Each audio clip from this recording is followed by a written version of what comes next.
안녕하세요. 김호준입니다. 이명박 정부 시절 김대중 전 대통령 노벨 평화상 취소 공작이 국정원 차원에서 있었다는 의혹에 대해 김효재 당시 청와대 정무수석은 국정원 직원이 개인 일탈 차원에서 했을 수는 있지만 정권 차원에서는 말도 안 되는 소리라고 반박했습니다. 국정원 일개 직원이 전직 대통령이자 한국 국조로 받은 유일한 노벨상을 취소하겠다는 계획을 혼자서 세운다는 게 더 말이 안 되는 소리인 것 같긴 합니다만 제기되는 의혹에 이렇게 즉각적인 해명이 있다는 건 바람직한 거죠. 수많은 사안들이 연속적으로 터져나온 상황에서 분명 억측도 있을 수 있으니 당사자 이야기도 당연히 들어봐야 합니다. 그런데 김효재 전 수석님 해명이 필요한 중대 사안이 또 있어요. 다스 최대 주주인 이상은 씨가 자신의 아들이 아니라 이명박 전 대통령 아들에게 다스의 알짜 계열사들 사장 자리를 다 줬습니다. 자신의 아들은 오히려 직급도 낮추고 좌천시키고 왜 자기 아들이 아니라 조카한테 회사를 주는 걸까요? 김효재 전 수석님 이거 참 이상하지 않으십니까? 그래서 묻고 싶습니다. 다스는 누구 겁니까? 김어준의 질문이었습니다.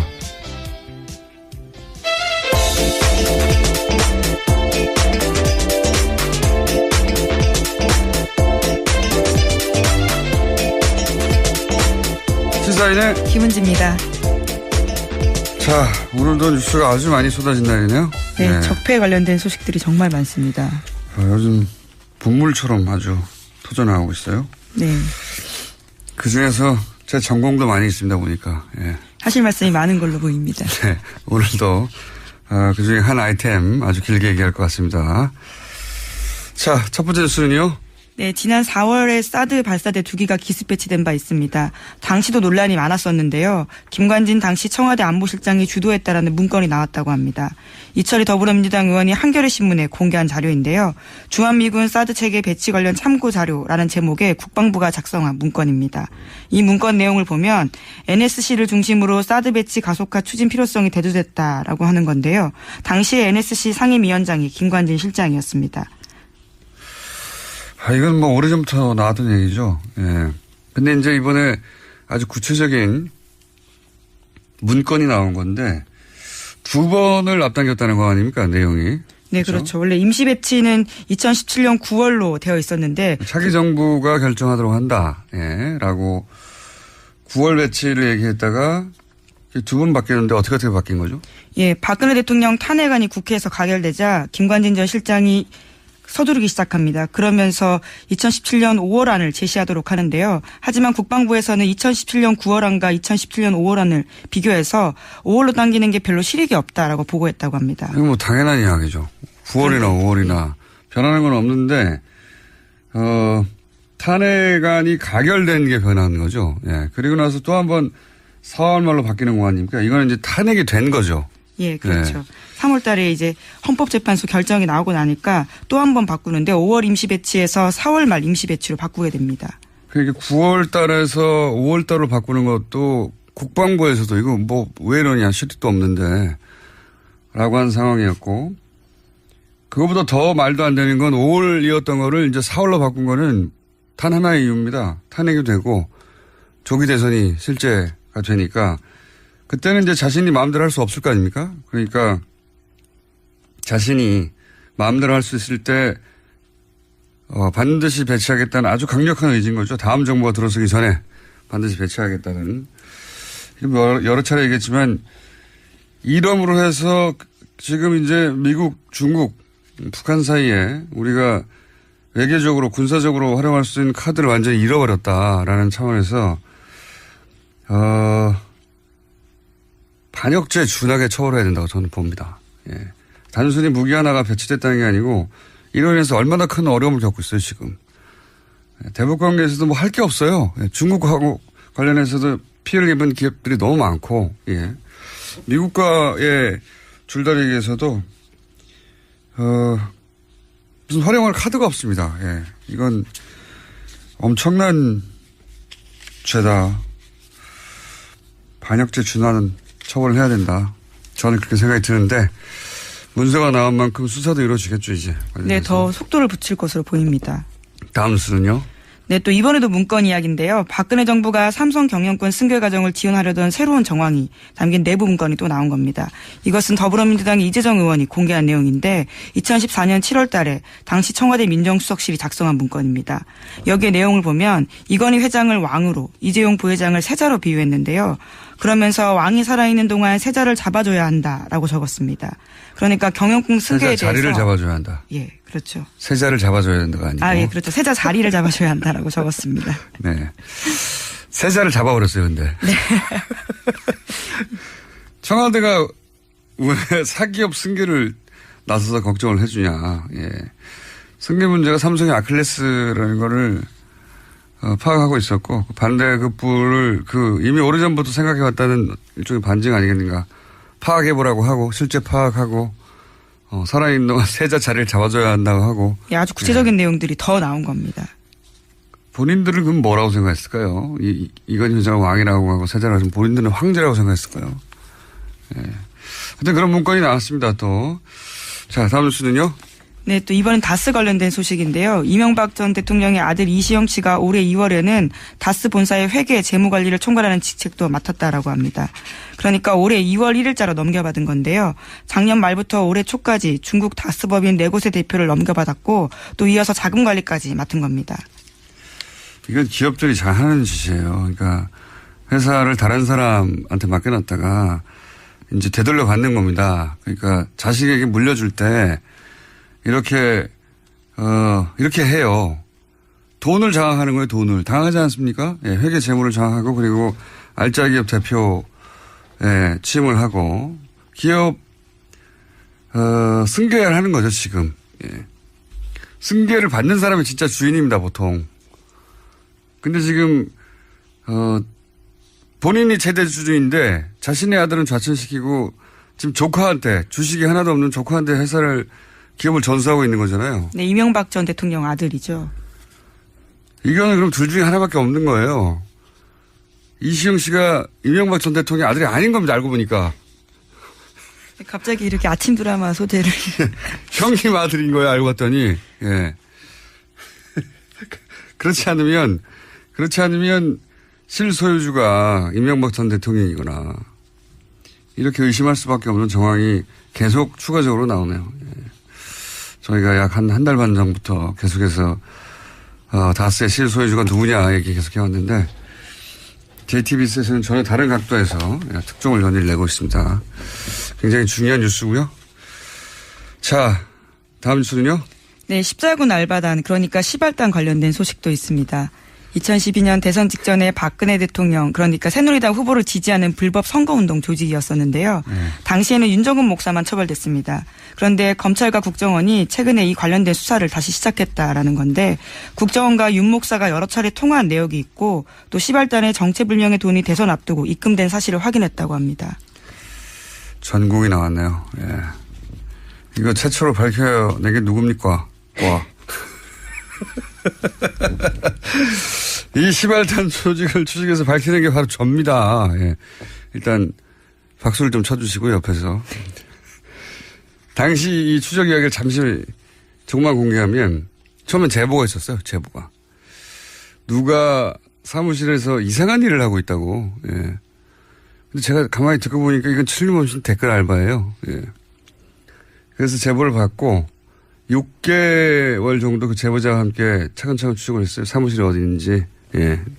내부는 어떻게 생겼는지, 몇 명이 일하는지, 어떤 일을 하는지, 무슨 이야기를 하는지, 누구하고 접촉하는지, 6개월을 취재를 하고 조용히 하죠. 그리고 나서 12월에 이제 이 유명한 알단을, 예. 공식 명칭이 됐죠. 예. 재밌으라고 붙인 이름인데, 공식 명칭이 돼버렸어요. 예. 이 5년이 흐른 뒤에 이제 국정원하고 연결고리가 확인된 건데, 공식적으로. 그건 뭐 당연한 거라고 봅니다. 왜냐하면 당시 윤 목사 본인의 입으로 자기를 지원하는 사람이 국정원과 연결되어 있다고, 예, 본인이 말을 했고. 네, 그렇게 밝혔었죠. 예, 녹취가 나왔었습니다, 그때. 예, 나온 게, 공개를 했죠. 예, 김어준 녹취를. 총수가 공개했었습니다, 당시. 근데 그 녹취가 있는데도 수사를 안 했을 뿐입니다. 예. 당시에. 국정원 연관이 그때 이미 드러났고, 진짜 중요한 거는 국정원이 아니라 더 중요한 건 이 시발단이 박근혜 캠프와 연결이 되어 있었어요. 예. 윤 목사 본인 입으로 당시에 박근혜 후보 보좌관과 계속 연락하고 있다고. 그것도 녹취가 있었고. 그리고 그 보좌관은 웬만한 삼선 의원보다 힘이 세다고 자기 입으로 또 얘기한 것도 녹취를 공개했었고. 박근혜 직라인이다 이런 표현도 했었어요. 예. 박근혜 밑에 가장 힘센 사람이다 이런 표현도 했었고. 그 사람이 자기 사무실에 온다 이런 표현도 했고. 제가 당시 파악한 바로는 윤종원 목사가 언급한 그 직라인, 삼선보다 힘이 센 그 보좌관은 2012년 대선 기간 중에 사망한 이춘상 보좌관입니다. 이미 사망하신 분이라 어차피 수사를 할 수도 없을 것 같아서 제가 그냥 얘기하는데. 당시 교통사고로 숨졌었습니다. 예. 이춘상 보좌관은 지금은 문고리 3인방이라고 하는데 4인방의 선임이었죠. 예. 그래서 힘이 가장 센 보좌관이 맞고. 약간 당시 그 윤 목사 언급한 보좌관이 이춘상 보좌관이었고요. 예. 그러니까 시발단이라고 하는 거는 박근혜 캠프하고 직접 연결되어 있었고, 국정원이 그러니까 박근혜 캠프를 지원한 겁니다, 그냥. 이거 뭐 댓글 알바하고는 다른 거예요. 박근혜 캠프를 국정원이 직접 지원했다. 국정원이 박근혜 당선을 위해서 뛰었다. 예. 이게 지금 수사를 통해서 과연 제대로 밝혀질 수 있는지 저는 모르겠는데, 관련자들이 사망한 분도 있고, 예. 당시 제가 파악하기로는 그랬습니다. 예. 그런데 그때 검찰 수사는 자발적 선거운동이었다 이런 식으로 마무리 짓고 끝났었습니다. 이것도 말이 안 되는 게요. 본인이 해명을 하면서 뭐라고 그랬냐면 왜 국정원과 관련이 있다고 그랬냐. 그러니까 국정원이 아니라 국정일보하고 관련이 있는 걸 내가 잘못 말했다. 이런 식으로 얘기했거든요. 국정일보. 말도 안 되는 소리인데. 그러면서 뭐라고 그랬냐면 자신의 비즈니스 파트너가 국정일보 관련 일을 한다고 했는데 운영한다고 했던가요? 비즈니스 파트너라고 그러면 서로 주고받는 거래가 있어야 될 거 아니에요. 예. 본인이 한 일은 당시 댓글 다는 거예요. 트위터하고. 그 일을 하는데 상대가 이익을 줬으면 최소한 댓글 알바를 한 겁니다. 그렇죠? 그리고 본인도 그런 얘기를 했어요. 녹취도 있는데 공짜로 하는 게 아니다. 예. 내가 이 일을 공짜로 하는 게 아니다. 그리고 지금은 지금 거론되고 있지 않은데 전곡이 나오니까 할 말이 많네요. 예. 당시에 이런 말도 합니다. 국정원은 안철수가 대선에 나오는 걸 알고 있었기 때문에 자기한테 안철수 쪽으로 가라. 그래서 준비를 하고 있었는데 국정원이 막판에 다시 박근혜 쪽으로 가라. 해서 왔다. 이렇게 설명을 해요. 예, 대화 중에. 이 대목도 저는 재수사 필요하다고 보는 것이 두 가지를 알 수 있는데 국정원은 당시 야당 후보를 분열시키는 공작도 굉장히 열심히 했다. 또 하나는 여러 시발단 사무실을 운영하면서 그중 여기 배치하기도 하고 저기 배치하기도 하고 임무에 따라 배치했다는 거죠. 예. 윤정훈 목사 자신도 다른 사무실 얘기를 합니다. 그때 사무실끼리 경쟁 체제고 사무실 구조는 다 비슷하게 만들어놨고 자기도 방문을 해봤고 예. 그런 얘기도 하거든요. 그중에 하나를 제가 잡은 것뿐이고 이 재수사를 제대로 하면 대규모 조직이 나올 수 있다. 예. 처음 이런 얘기 했을 땐 제가 음모론자 소리를 지겹도록 들었는데 큰 소리 빵빵 치고 있습니다. 제가. 자, 이 윤 목사 사건은 시발단 사건은 윤 목사 혼자가 아니라 여러 사무실 중에 하나였다. 당시 제가 파악한 정황으로는. 네, 그래서 현재 검찰도요 관련된 전방위적으로 계좌를 추적하고 있다라고 합니다. 그래서 국정원이 사무실을 운영하면서 임무에 따라 배치했다. 예. 그리고 요 윤 목사 것만 특정하자면 박근혜 캠프하고 직접 연결됐다. 예. 국정원이 박근혜 당선을 위해서 그냥 직접 뛴 거예요. 선거운동을 한 겁니다. 그냥 직접적으로. 제가 당시 파악하기는 그랬는데 이번에 밝혀질지는 모르겠네요.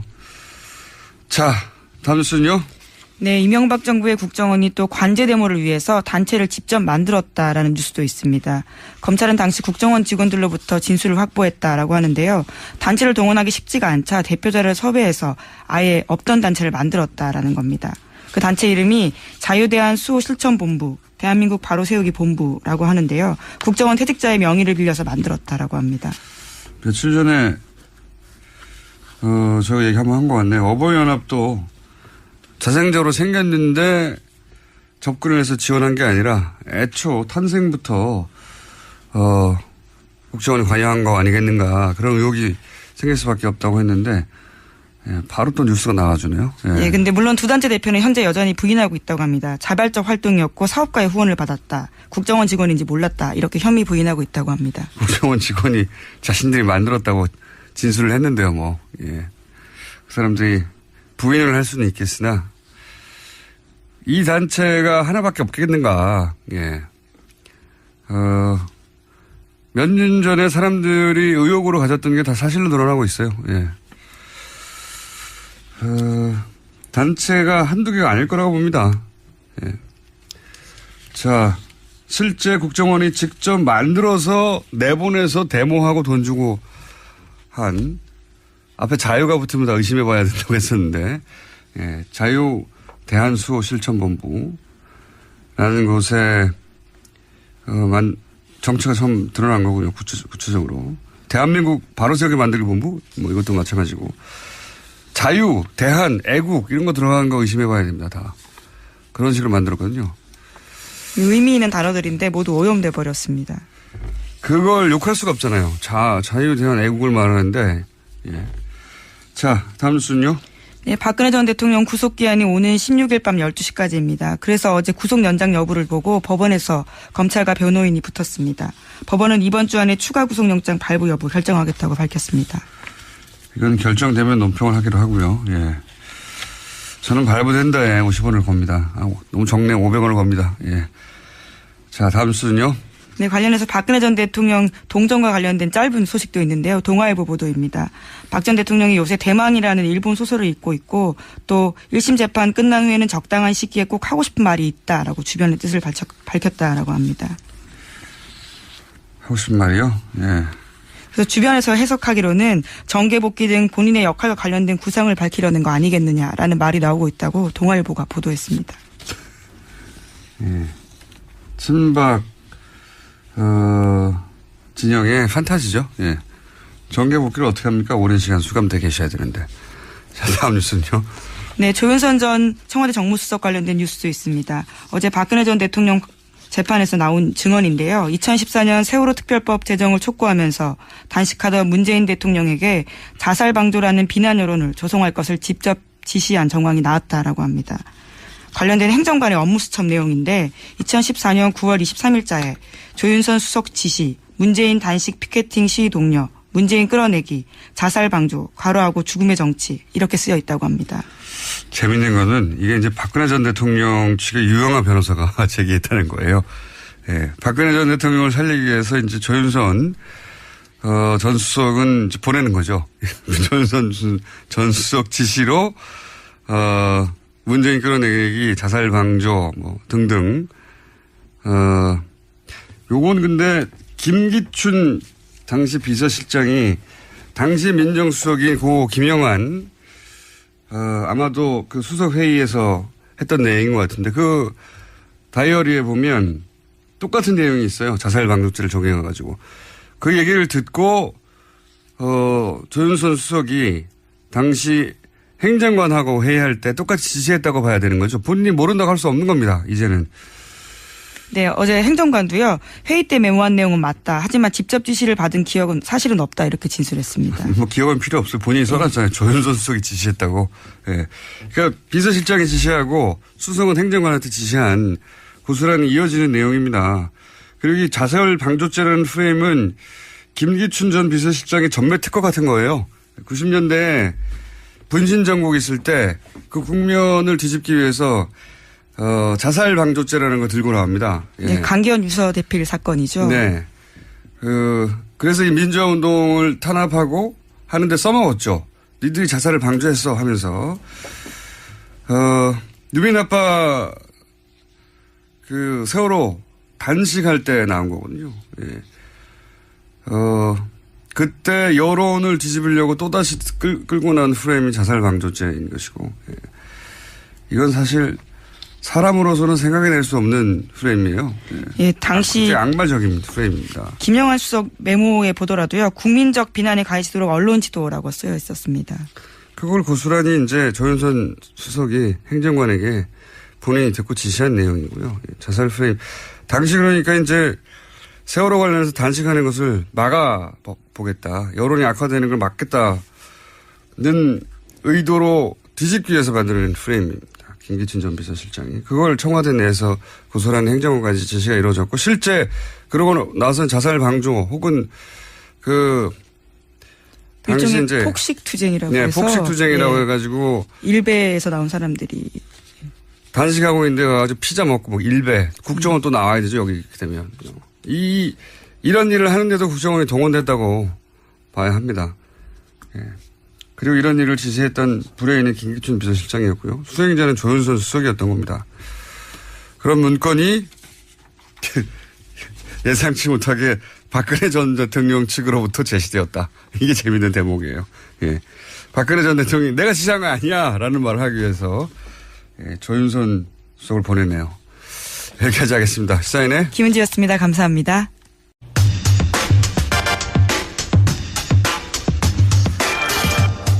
뉴스공장에서 오래전부터 준비해온 시리즈가 있습니다. 예.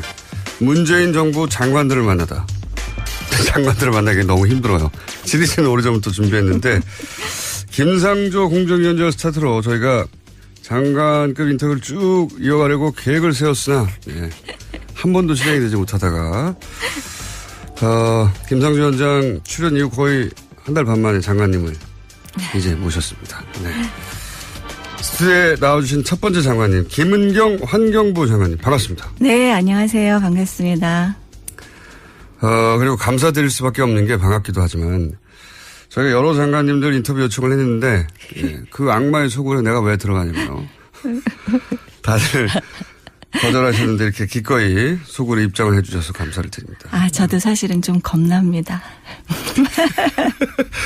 네, 실무자들이 말렸을 것 같은데 굳이 나오셨으니 할 수 없습니다. 이제 이미 늦었고요. 예, 반갑습니다. 네. 자, 이 질문부터 드려볼게요. 문재인 정부 초대 장관, 초대 내각에 일원으로 지명됐을 때 네.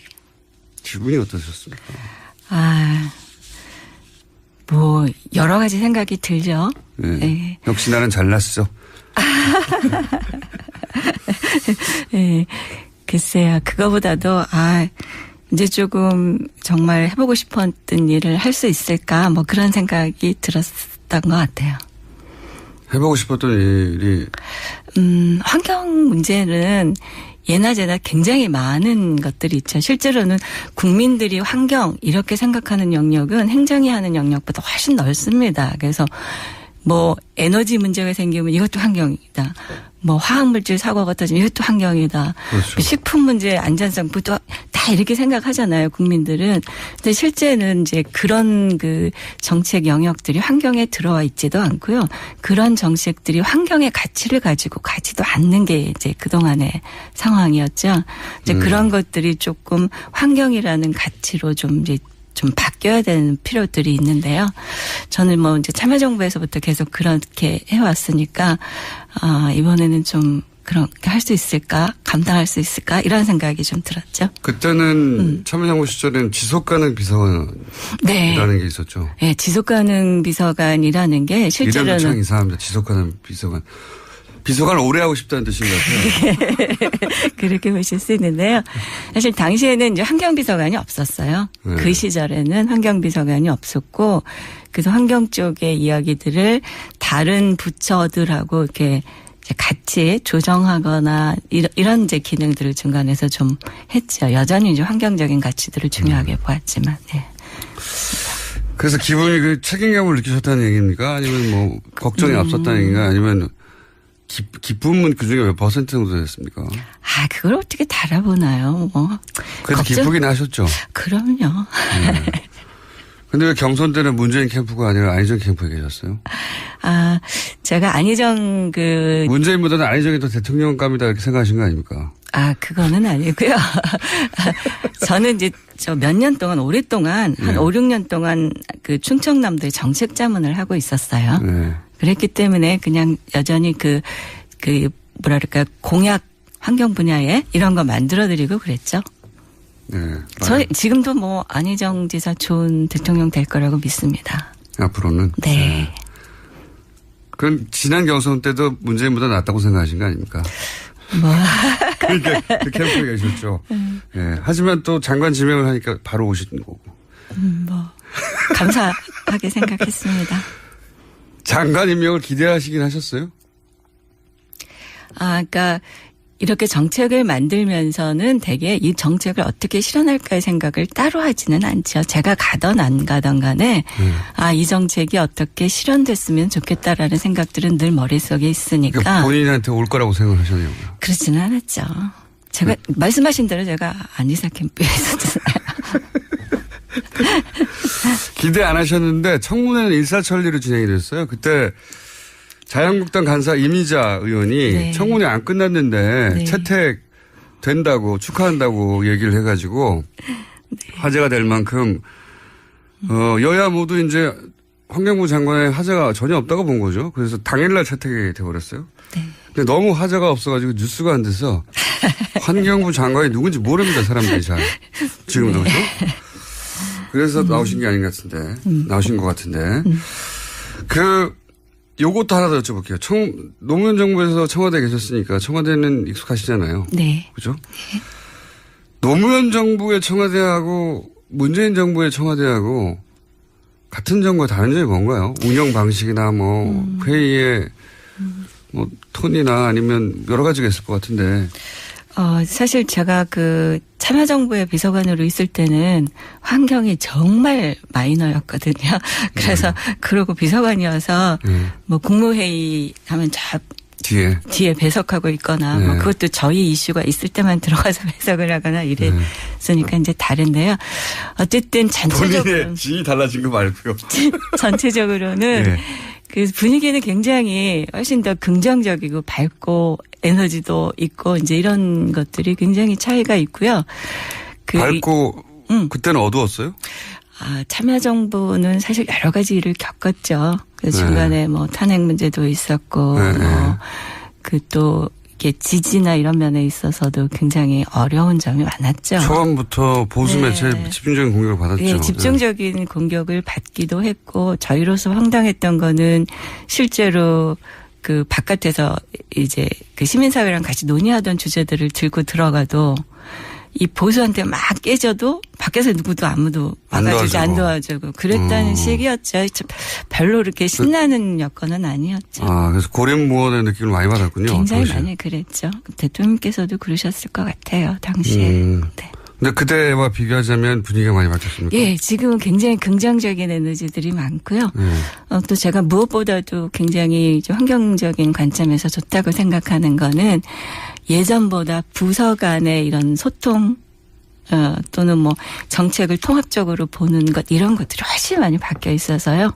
예전에는 제가 환경 문제를 가지고 가서 얘기하면 굉장히 미움을 많이 받았거든요. 이제 그만했으면 좋겠다. 예를 들어서 개발이 우선인데 왜 환경이 뒷목을 잡느냐. 그런 얘기들이 이제 당시 뭐 참여정부 내에서도 사실 경제정책이 우선이었던 게 굉장히 확연했으니까 이렇게 환경정책이 그런 거는 어려운데 지금은 뭐 대통령께서 일단 그 장들을 다 만들어 주시기도 하고요.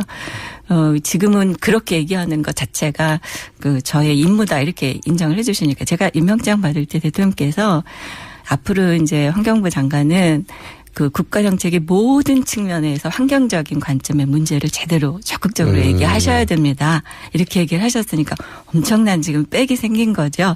그러니까 이제 뭐 다른 부처의 이야기들을 하는 게 어렵지 않죠. 환경과 무관한 부처가 사실상 없잖아요. 없어요. 맞습니다. 네. 사람 사는 게 모두 환경에 둘러싸여 있는 건데 이제 그걸 인정해 주기 시작한 거군요. 네.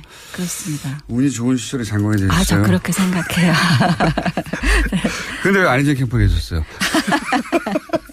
오늘의 주제가 이건가요? 자, 현안 그러면 몇 가지 여쭤볼게요. 네. 환경부 얘기 나올 때 가장 먼저 나온 게 물관리 일어나라는 네. 얘기였어요. 네. 이게 왜 중요한 겁니까? 물관리 일원화는 이제 그동안에 우리가 한 20년 이상을 이 물관리 일원화가 필요하다라고 얘기를 해왔어요. 굉장히 오래전부터. 거의 뭐 94년 그때의 물이 이제 환경부로 오면서부터 이제 문제 얘기가 됐었는데요. 참여정부에서도 이 문제 굉장히 심각했었거든요. 네. 그래서 참여정부에서도 물관리 일원화를 하려고 몇 번을 시도를 했었어요. 물관리 일어나라는 게 뭔가요, 우선? 지금 물을 관리하는 행정부처가 여럿이에요. 네. 그래서 그 생활용수, 공업용수 이것만 해도 지방상수도 이건 환경부 쪽에서 관리했고 광역상수도라 그래서 큰 댐을 만들어서 멀리 관을 깔아서 물을 보내는 이거는 다 국토부의 수자원공사가 있어요. 수자원공사. 네. 그 지금도 또 그 이외에도 농업용수는 농림부가 하고요. 산업 또 그 공장에서 쓰는 물 이런 거는 또 산업부에서 하고요. 또 하구 이런 거는 또 해수부하고 연결되어 있고요. 그래서 많은 부서들이 이걸 이제 나누어 갖고 있어요. 이거 왜 또 이렇게 나눠줬을까요? 그러니까 행정이라는 게 어떤 경우에서 100%딱 맞게 잘라지지는 좀 맞는 것 같아요. 그건 영역이. 맞아요. 예. 예. 그렇기 때문에 어떤 목적을 주로 하느냐에 따라서 그 시대에 맞는 행정 수요 그런 거에 따라서 이제 영역들이 갈라지는 것 같았는데요. 그때 생겨왔군요, 이렇게. 그렇죠. 예. 근데 이제 우리나라의 물관리는 특히나 이제 그 전쟁 겪고 우리나라 뭐 만들고 이랬을 때 인프라가 없었을 당시에 사회적 인프라를 까는 게 굉장히 중요한 일이었죠. 그때는 건설이. 그럴 시기에 이제 그쪽하고 같이 해서 대형 댐을 짓는다든가 이런 사업들이 굉장히 오랫동안 유지가 되었죠. 근데 이제 이렇게 오랫동안 해왔는데도 지금 보면 우리가 한쪽에서는 물 부족이라고 그러고 한쪽에서는 또 홍수가 나고 또 재해도 심각하게 나고 이런 것들이 굉장히 동시에 느껴지잖아요. 통합 관리가 안 되고 네. 그런데 그러니까 지금까지 우리가 투자했던 방법으로는 이 문제들을 해결하기 어렵다라는 거죠. 그거 당연한 것 같은데 그럼 왜 안 됐습니까 이때까지? 그게 이제 부서별로 나누어져 있으니까 각각의 부서들은 자기들이 생각하는 영역들이 있고 또 부처라는 게 자기들이 예산을 받아서 사업을 하는 걸 누리는 쪽으로 가는 게 그렇죠. 일반적이죠. 예. 그러니까 예를 들면 어떤 이제 지금 뭐 물 부족이 가장 심각하다고 하는 충청남도 서쪽 지역에 제가 안지사를 도왔기 때문에 이걸 잘 알고 있습니다만 그쪽 지역에 지금 물 부족하다라고 하는 쪽을 대표적으로 예를 들어보면요. 예전에는 거기도 다 지방상수도들이 있었어요. 근데 거기다가 이제 큰 댐을 짓는 거죠. 보령댐 이렇게 지어놓고 지방상수도를 다 없앴어요. 이상하죠? 네. 이것도 국가가 투자한 거고 이것도 국가가 투자한 거잖아요. 근데 이거는 국토부에서 투자한 거고 이거는 이제 지자체하고 환경부가 지원해 이런 사업들이었죠. 근데 이걸 다 중복 없앴어요. 투자도 생기고. 중복 투자가 심각한 거죠. 그래서 이게 뭐 4조가 중복 투자됐다 뭐 이렇게 감사원한테 지적하고 이러는 일들이거든요. 근데 이렇게 됐는데 그 결과가 어떠냐면 지방상수도로 했던 걸 다 없애고 광역상수도 하나에다 의존하면서 지금 물 부족 문제가 이 지역에 굉장히 심각해지는 거예요. 왜냐하면 비는 모든 곳에 내리잖아요. 예. 근데 이거를 댐 하나에 받는 것보다는 어디서나 다 받는 게 좋은 거잖아요. 상식적으로 그렇죠. 예. 근데 지금 우리는 물을 큰 댐에 가두는 거 말고는 빨리 빼서 내보내는 게 치수예요. 물을 지역에서 이렇게 잘 관리를 못해요.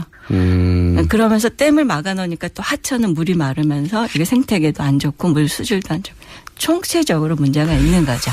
그래서 그게 물 관리를 일어나 하는 거군요. 네. 물 관리를 일어나 하는 거는 당연히 해야 될 것 같은데 왜 안 되고 있는 겁니까 그러면? 네, 그런데 이제 기존에 부처가 뭐 모든 부처가 기본적으로 이기적이죠. 특별히 특정 부처만 그런 게 아니라 그건 저는 자연스럽다고 생각하는데 하지만 이제 청와대 단위에서 국가 단위에서 이렇게 하면 될 수 있을 것 같은데 왜 안 되고 있는 거죠? 그러니까 그게 정보가 안 되는 게 아니라요. 지금은 대통령께서 일단 뭐 참여정부에서부터 물관리 일어나 하려고 했다는 걸 다 알고 계시니까 되자마자 일어나 하자 이렇게 하셨잖아요. 네. 그러니까 정부에서는 일어나 하기 위한 그 정부조직 개편안을 국회에다 냈죠. 아. 국회에서 이제 이거를 통과를 안 시켜주는 야당 거죠. 탓이다. 제가 그렇군요. 그렇게. 네. 아하. 이제 자유한국당이 반대하는 거죠. 자유한국당은 또 왜 반대합니까? 이유가 뭘까? 부처 이유는 이해가 갔어요. 네. 자유한국당은 왜 반대하는 걸까요? 전체적으로 보면 자유한국당이 반대한다 이런 것보다도 어떤 분들이 반대를 하냐면요. 네. 예전부터 그런 그 커다란 시설을 하셨던 분들, 토목. 예, 그런 시설들을 하시는 곳에 종사하셨던 분들은 아직도 그게 더 중요하다 이렇게 생각하시는 분들이 많더라고요. 그분들이 자유한국당에 많이 있기 때문에. 그런 분들도 계시고요. 뭐 그래서 좀 혹은 그냥 문재인 정부가 하는 건 다 싫으니까 반대하는 분들도 없지는 않을 겁니다. 그건 제가 여쭤보질 않아서요. 그러면 이게 4대강을 해결하는 4대강 문제를 해결하는 하나의 방편이 되기도 합니까? 물관리 일어나가? 물관리 일어나를 해주면 저희가 훨씬 더 4대강을 잘 유연하게 풀 수 있겠죠. 지금 4대강 문제도 이게 보를 다 막았는데 수질이 지금 막 문제가 생기거든요. 네, 녹조나 이제 근데 그 문제를 그러면 보라는 걸 빼고 수질만 관리할 수 있느냐? 그렇게는 안 되잖아요. 수자원공사와 환경부와 또 다 그렇게 연결돼 있는 서로 거죠. 예. 그러니까 이거를 한 부처에서 할 수가 없다 이런 게. 거죠. 예, 그러니까 이거를 통합해 주면 저희가 보를 이제 조절을 해가면서 방법을 찾아가면서 어떻게 할 건가 크게 이제 논의할 수 있겠죠. 이 녹조 문제를 쉽게 해결하지 못하는 것도 이렇게 복잡하게 얽혀 있는 부처 간의 관계 때문이기도 한 거군요. 네, 그런 면도 있습니다. 지금 잘 해결이 안 되고 있죠. 그렇죠.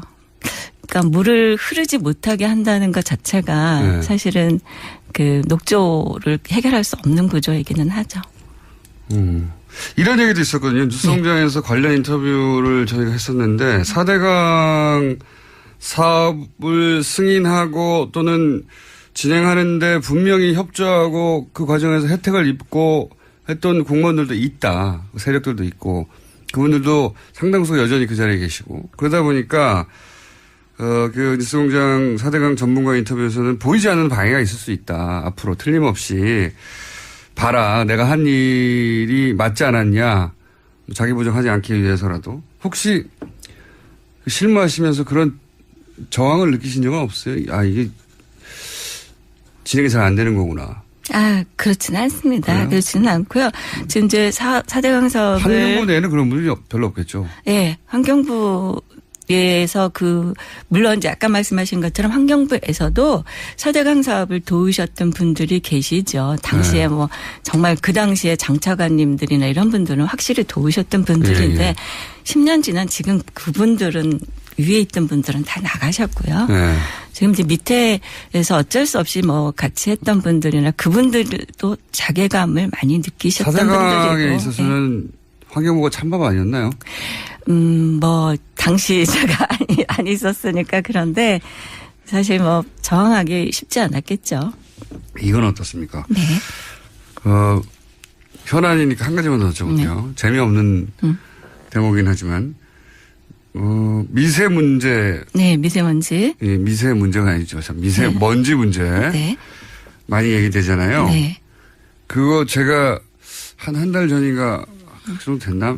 종합관리대책. 네, 26일 날 발표했어요. 얼마 안 됐네요. 네.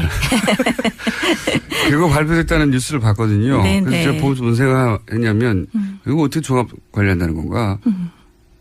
예. 그냥 뭔가 발표해야 되니까 발표한 거 아니겠어? 이렇게 하고 지나갔는데 네. 실제로 종합관리가 됩니까 이게? 종합관리 해야죠. 된다고 하고 안 된다고 안 하고 이럴 수 있는 상황이 지금 아니죠. 많은 사람들이 미세먼지 때문에 건강에 이제 위해를 입기도 하고 조기 사망률도 굉장히 높고 이제 이런 거잖아요. 그러니까 모든 지금 지구상의 국가들이 이제 그런 환경 문제가 굉장히 긴급한 사안이 된 거죠. 그래서 우리도 어쩔 수 없이 해야 되는데요. 어떻게 저감합니까? 저감하는 거는 굉장히 자동차도 덜 타셔야 되고요. 공장도 공장을 돌릴 때에도 방지시설 같은 걸 굉장히 많이 해야 되고요. 필요하면 방향을 줄이는 것. 예를 들면 석탄 발전소 같은 거는 석탄 발전소. 네, 엄청나게 미세먼지의 중요한 원인들이 원인입니까? 되죠. 많이 하죠. 이제 석탄 발전소뿐만 아니라 산업들이 이제 그런 것들이 많죠. 예, 그런 것들을 줄이거나 방향을 바꾸거나 좀 좋은 에너지로 쓰거나 또는 그 방지 시설들을 훨씬 더 강화하거나 이런 노력들이 다 들어가야죠. 그러면 안 되진 않죠. 그렇게 해서 몇 퍼센트나 줄인다는 계획이 나온 겁니까? 그러니까 22년 그 대통령 임기까지 저희가 30% 줄이는 걸 목표로 하고 있어요. 30%. 네. 김은경 환경부 장관과 인터뷰 중입니다. 저희가 장관님, 제가 오늘 굉장히 부드럽다는 거 아십니까? 다음 장관님을 모시기 위해서 제가. 일찍 나오기 잘한 건가요? 평상시보다 훨씬 부드럽게 하고 있습니다. 네. 평상시라면 안희정 캠프 왜 갔냐고 한 10분 동안 얘기했을 거거든요. 괴롭히고. 예. 10분이 아니라 1분만 괴롭히고 넘어갔습니다. 또 한 가지 여쭤볼게요. 네. 사드 환경 영향 평가 이거 환경부가 하는 거죠. 네. 사드가 환경부하고 상관은 없을 거라고 생각했는데 가만 생각해 보니까 사드의 환경 영향 평가를 환경부에서 합니다. 네. 제가 궁금한 거는 이 문제를 과연 환경부가 네. 막강한 그 실세 부처도 아닌 환경부가 원래 환경부는 막강한 실세 부처였던 적이 별로 없어요. 네, 없어요. 지금도. 예. 오로지 환경만의 기준으로 평가할 수 있을까? 이 국제적 사안이 되어버린 정말로 그럴 수 있을까요? 이게 미국, 중국, 막 북한 다 관련돼 있고. 그렇게 생각하시니까. 정치적 고려 없이 오로지 환경의 문제 관점으로만 평가할 것이냐. 예. 그러니까 그게 예. 뭐가 다르냐면은요. 국민들이 많이 그러세요. 그러니까 사드를 설치해야 되느냐 안 되느냐까지를 환경부가 판단해야 된다? 그건 못해요. 그건 아니죠. 네. 네. 그럼 사드를 설치하는데 환경에 어떤 영향이 그렇죠. 있느냐? 그건 제가 해요. 그렇죠. 할 수가 있어요, 저희가. 그거를 아무런 정치적 고려 없이 환경만 생각하고 할 수 있느냐 이거죠. 예, 그렇게 했습니다. 그렇게 하고 있어요? 네. 네. 지금 우리가 이제. 너무 간단하게 말씀하셨어요. 예, 정말이에요. 소규모 영향평가. 그러니까 그게 많은 분들이 그게 굉장히 다른 기대를 가져요. 그 환경영향평가에다가 환경영향평가를 통해서 이 사업이 안 되게 했으면 좋겠다던가. 혹은 빨리 처리해버리자든가. 이런 네. 기대를 가지시는데 그런 걸 제거하고 나서 정말 환경영향평가가 해야 하는 법적인 것들을 정확하게 하는 거는 어렵지 않습니다. 그래요? 네. 그거는 그것을 가지고 네. 그럼에도 불구하고 혹은 그렇기 때문에 판단은 대통령이 하겠지만 그거는 다른 문제거든요. 환경부는 오로지 환경만 생각하죠. 환경만 생각하면 그건 어렵지 않습니다. 대통령이 저한테 주문하신 것도 그거고요. 그래요? 네. 딴 건 생각하지 말고 환경 문제는 저한테 환경적 측면에서의 국방 문제를 얘기할 수는 있지만 제가 국방 관점에서 사드가 어떠냐 이거 못하는 거죠. 그렇죠. 환경에 대해서는 그럼 딴 거 네. 고려하지 말고 환경만. 얘기하는 거는. 신뢰를 많이 받고 계시네요. 그래서 이번에 저희가. 근데 왜 안희정 캠프에 계셨어요?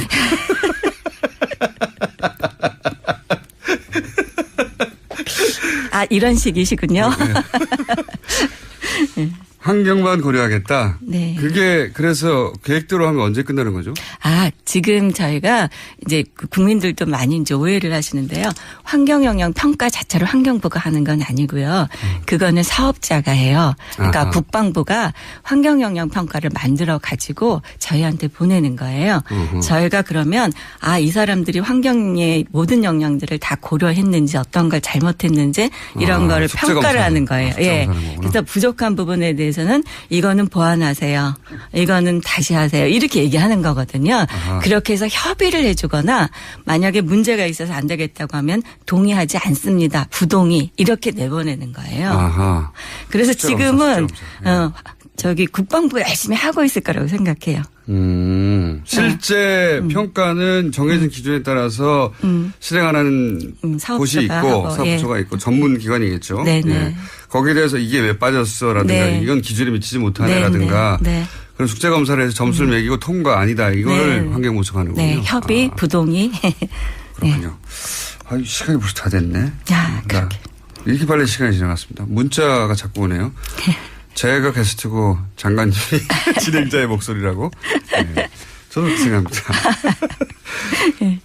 국감이잖아요. 네. 내일인가요? 네. 내일부터네요. 40초밖에 안 남았는데 국감 준비는 잘 되셨어요? 예, 잘 하고 있습니다. 국감에 어떻게 할지 잘 모르겠어요. 국무회의 하면 마지막 질문인데 누가 제일 말이 많습니까? 청와대에서. 이낙연 총리인가요? 공정위원장이신 것 같아요. 김상정 위원장이 말이 제일 많습니까? 맞습니다.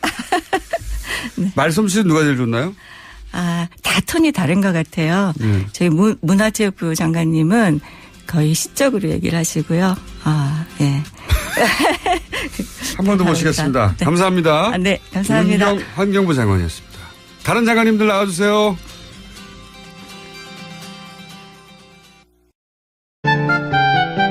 일송전의 최고 인기 코너인데 오늘은 좀 색다르게 시작해보겠습니다. 노르가즘.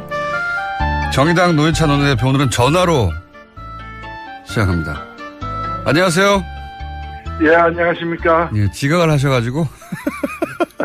지금 예, 어디십니까? 엘리베이터는 아니십니까? 예? 엘리베이터 아니세요? 지금 그대 앞 10m 앞입니다. 10m까지 오셨어요? 예. 아직 안 예. 보이는데.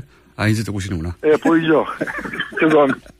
예. 30초 지각을 하셔가지고. 예. 예. 자, 지금 문 열고 들어오시는 와중입니다. 들어오셨나요?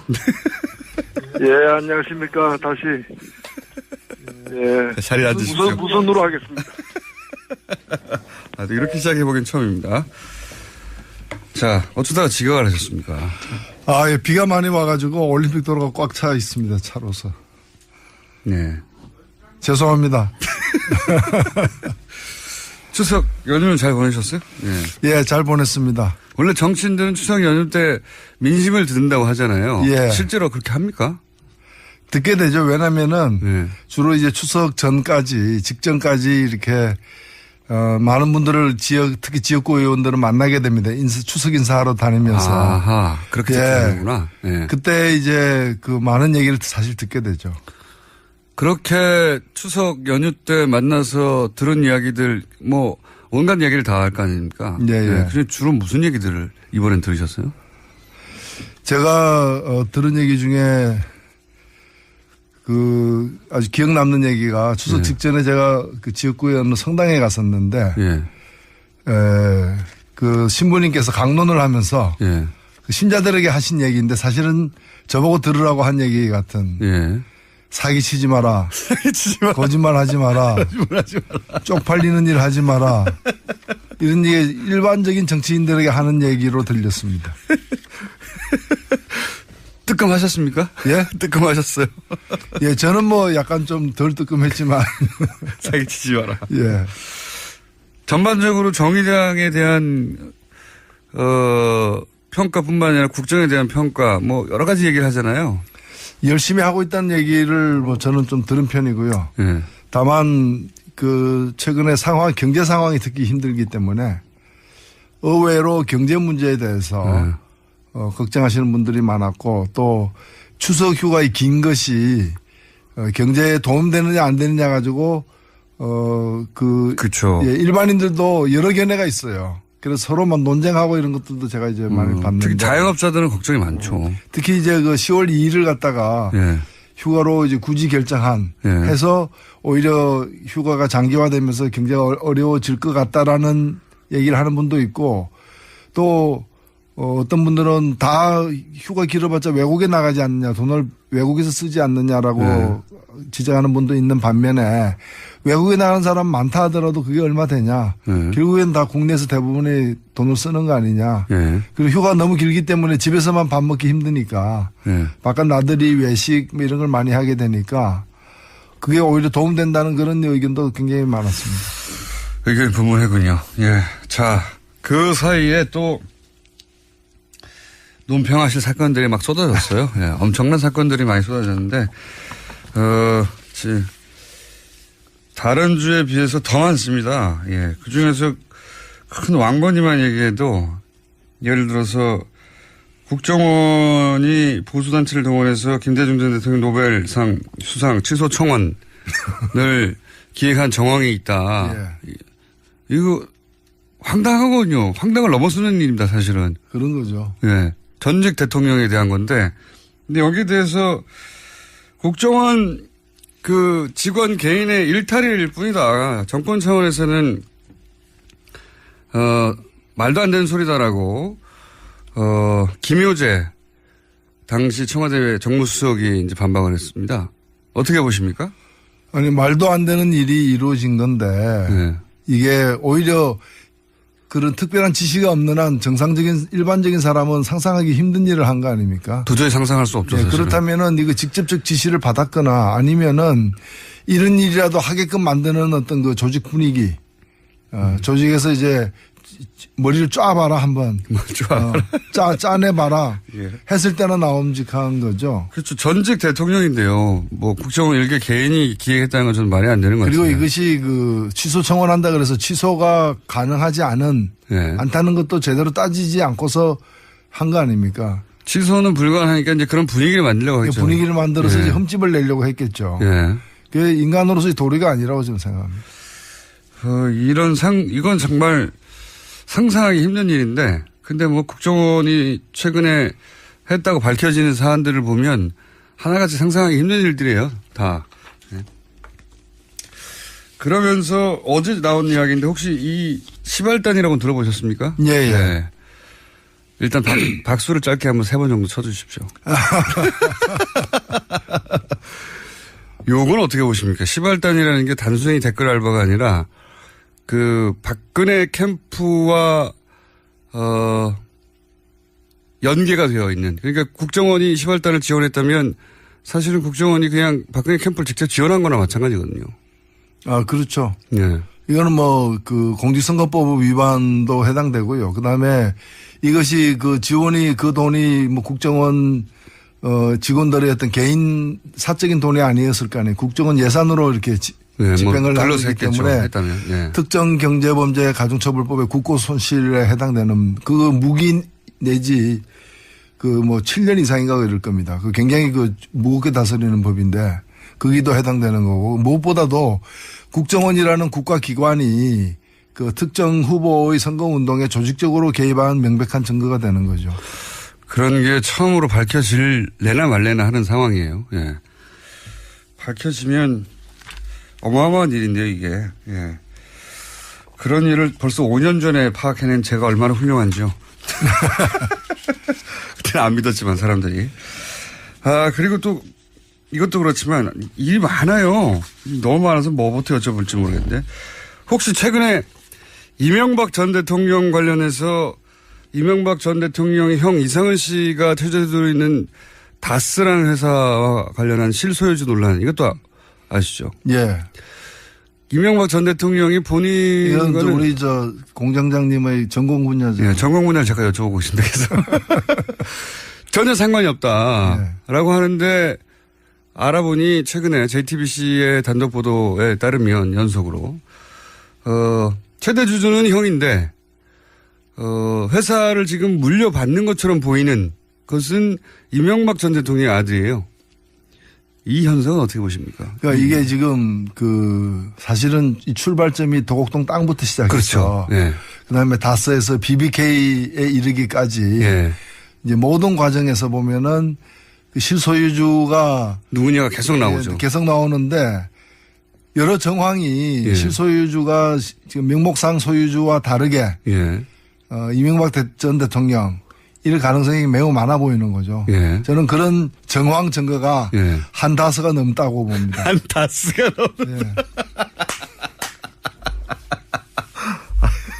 원래 말 가지고 하는 개그는 별로 재미가 없는데 이건 재미네요. 이건 거의 수학 용어죠. 한 다스. 예, 계량과 관련되는 거니까 영어로는 다즌. 예. 한 다스가 넘는다. 이거 밝혀지면 점점 이게 뭐랄까 좁혀지는 상황입니다. 사실. 네, 그렇습니다. 네. 저는 밝혀질 가능성도 꽤 있다고 봅니다. 밝혀지면 어떻게 될 거라고 보십니까? 끝나는 거죠, 뭐. 이게 단순히 도곡동 땅의 주인이었어. 아이고, 차명으로 부동산을 보유했었네. 이거에서 끝나는 사안이 아니잖아요. 그렇죠. 예. 국민과 국가를 갖다가 기망한 일이고 뭐 법적으로도 문제되고 정치적 도의적으로 뭐 끝나는 거죠. 그러니까요. 법적으로도 정치적으로도 책임질 게 너무 많습니다. 네. 김경준 씨에 적용받았던 모든 혐의가 이제는 본인에게 되돌아올 상황이 되는 건데 이게 소위 이제 140억 건도 아시죠? 140억을 돌려받았다. 네. 옵셔널 벤처스의 소액 투자자들이 돌려받을 돈을 엉뚱하게 다스가 돌려받았다. 그 140억을 돌려받고자 하는 욕심만 없어서도 다시 이렇게 불거지지는 않았을 것 같아요. 네. 그랬을 수 있죠. 끝을 알 수 없는 욕망. 네. 기대하고 계십니까 혹시? 예. 그게 그쪽의 전공인 것 같아요. 그쪽의 전공이라. 그런 식으로 해서 돈을 갖다가 치부하는 것이. 굉장히 복잡하게 치부하지만 하지만 들여다보면 실소유주는 항상 따로 있는 것 같은 일들이 계속 연속으로 이어지죠. 자, 여기까지 제 전공이어서 잠깐 언급했고요. 박근혜 전 대통령. 예. 지금 구속 연장 되느냐 마느냐. 네. 어떻게 될 거라고 보십니까? 저는 지켜봐야 알겠지만, 구속될 가능성이 높다고 봅니다. 왜냐하면은 구속 연장 사유가 명백하고요. 예. 원래 이제 구속 기간이 원래는 2개월입니다. 예. 1차가. 예. 2번 연장해서 6개월까지 할 수 있는데, 예. 6개월 이상 구속시키려면은 예. 새로운 또 이 증거에 새로운 기소 내용이 예. 있어야 되는데 지금 추가 기소를 했어요. 예. 추가 기소한 것은 주로 이제 롯데하고 SK 뇌물 네. 수수와 관련된 부분인데 거의 수사가 안 됐으니까요. 예, 수사가 안 됐으니까. 그래서 이 부분은 뭐 당연히 기소 항목을 받아들여질 걸로 특히 이제 롯데 경우에 SK는 몰라도 예. 롯데는 받아들여질 걸로 보여지고요. 그다음에 이 공범인 다른 분들 예. 최순실, 안종범, 김종 이런 사람들이 다 추가 기소로 해가지고 구속 연장이 됐어요. 예. 연장이 됐는데 죄질로 보더라도 그리고 범죄 정황의 위치로 보더라도 더 무거운 혐의를 받고 있는 박 전 대통령 경우에 이 구속영장이 재발부되지 않을 수 없다고 봅니다. 저도 그렇게 생각하는데. 그리고 이제 증거인멸 등의 우려가 사실은 있고요. 예. 입을 맞출 수도 있는 것이고요. 예. 그 다음에 재판에 안 나올 가능성이 굉장히 높아요.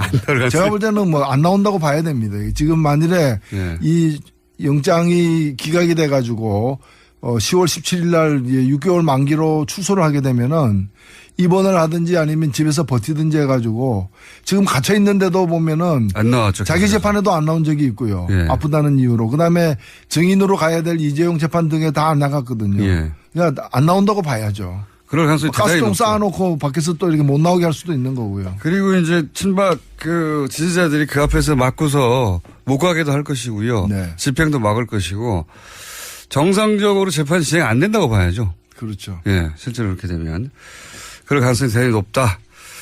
그런 와중에 박근혜 전 대통령이 수감 중에도 특별한 대우를 받았다고 기자회견을 한번 하셨는데요. 예, 제가 놀란 거는 교도소장의 예, 면담이 그동안 열흘에 한 번꼴로 있었어요. 열흘에 한 번. 그래서 제가 알아봤어요. 법무부를 통해 가지고 왜 면담했느냐니까 생활을 지도하기 위해서. 생활을 지도하기 위해서. 아니 미성년자도 아니고 대통령을 지낸 사람인데 생활을 잘 못할까 봐 말이 안 되는. 그래서 열흘에 한 번씩 지도. 실제로 수감되어 본 사람은 아는데 예. 이렇게 면담 한 번 하는 가지고 왜 문제 삼느냐. 예.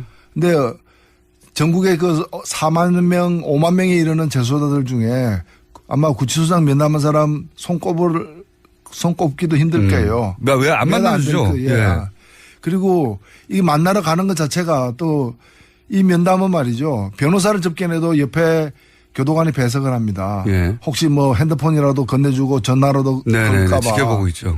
근데 교도소장 면담할 때 누가 배석하겠습니까? 그럼 혼자 쉬러 가는 겁니까? 그렇죠. 면담한다는 명목하에 무슨 일이 일어나는지 모르지 않습니까? 모르겠네요. 방에서 한 2시간 쉬십시오 하고 그 방에서 나와버리고 혼자 있게 만들고 옆에 전화기 있고 온갖 의혹이 일어날 수 있는 이런 일을 왜 하느냐라는 거죠. 단순히 면담을 왜 했냐가 아니라. 그렇죠. 하긴 소장이 면담한다고 하면 옆에 누가 안 서 있죠. 안 서 있죠. 그걸 기록하지도 않을 것이고요. 소장실에서 보통 합니까? 이제 이 소장실 아닌 곳에서 했다고 하는데 그것까지도 좀 모르는 알 거죠. 수가 없죠. 예. 소장실에서 했으면 말씀하신 대로 모든 시설이 다 있죠. 외부와의 통신이라든가. 아, 그런 점이 있군요. 그런 면담도 했고. 그 다음에 뭐 변호사 접견 같은 경우에도 매일매일 한다고 하고. 하루에 한 건 이상 했는데 사실 이게 이분이 일주일에 3번, 4번 재판 받았잖아요. 예. 그리고 그런 재판을 하는 날은 변호사 접견이 불가능하거든. 예. 시간상. 예. 그 다음에 공휴일 빼고 주말. 그러면은 면회할 수 있는 날이 몇 안 돼요. 예. 그러면 하루에 2번 이상 했다는 거고요. 그러네요. 예. 그 아마 밖에 오전, 있어서- 오후. 예, 오전. 그거는 이 면회가 변호사 접견을 위한 면회였다기보다는 변호사 접견이라는 미명하에 징역을 갖다가 이렇게 편하게 보내는 시간 관리 그런 거였다고 이제 볼 수밖에 없다는 거고 이 점은 이 박근혜 전 대통령만이 아니라 이재용, 김기춘 다 동일해요.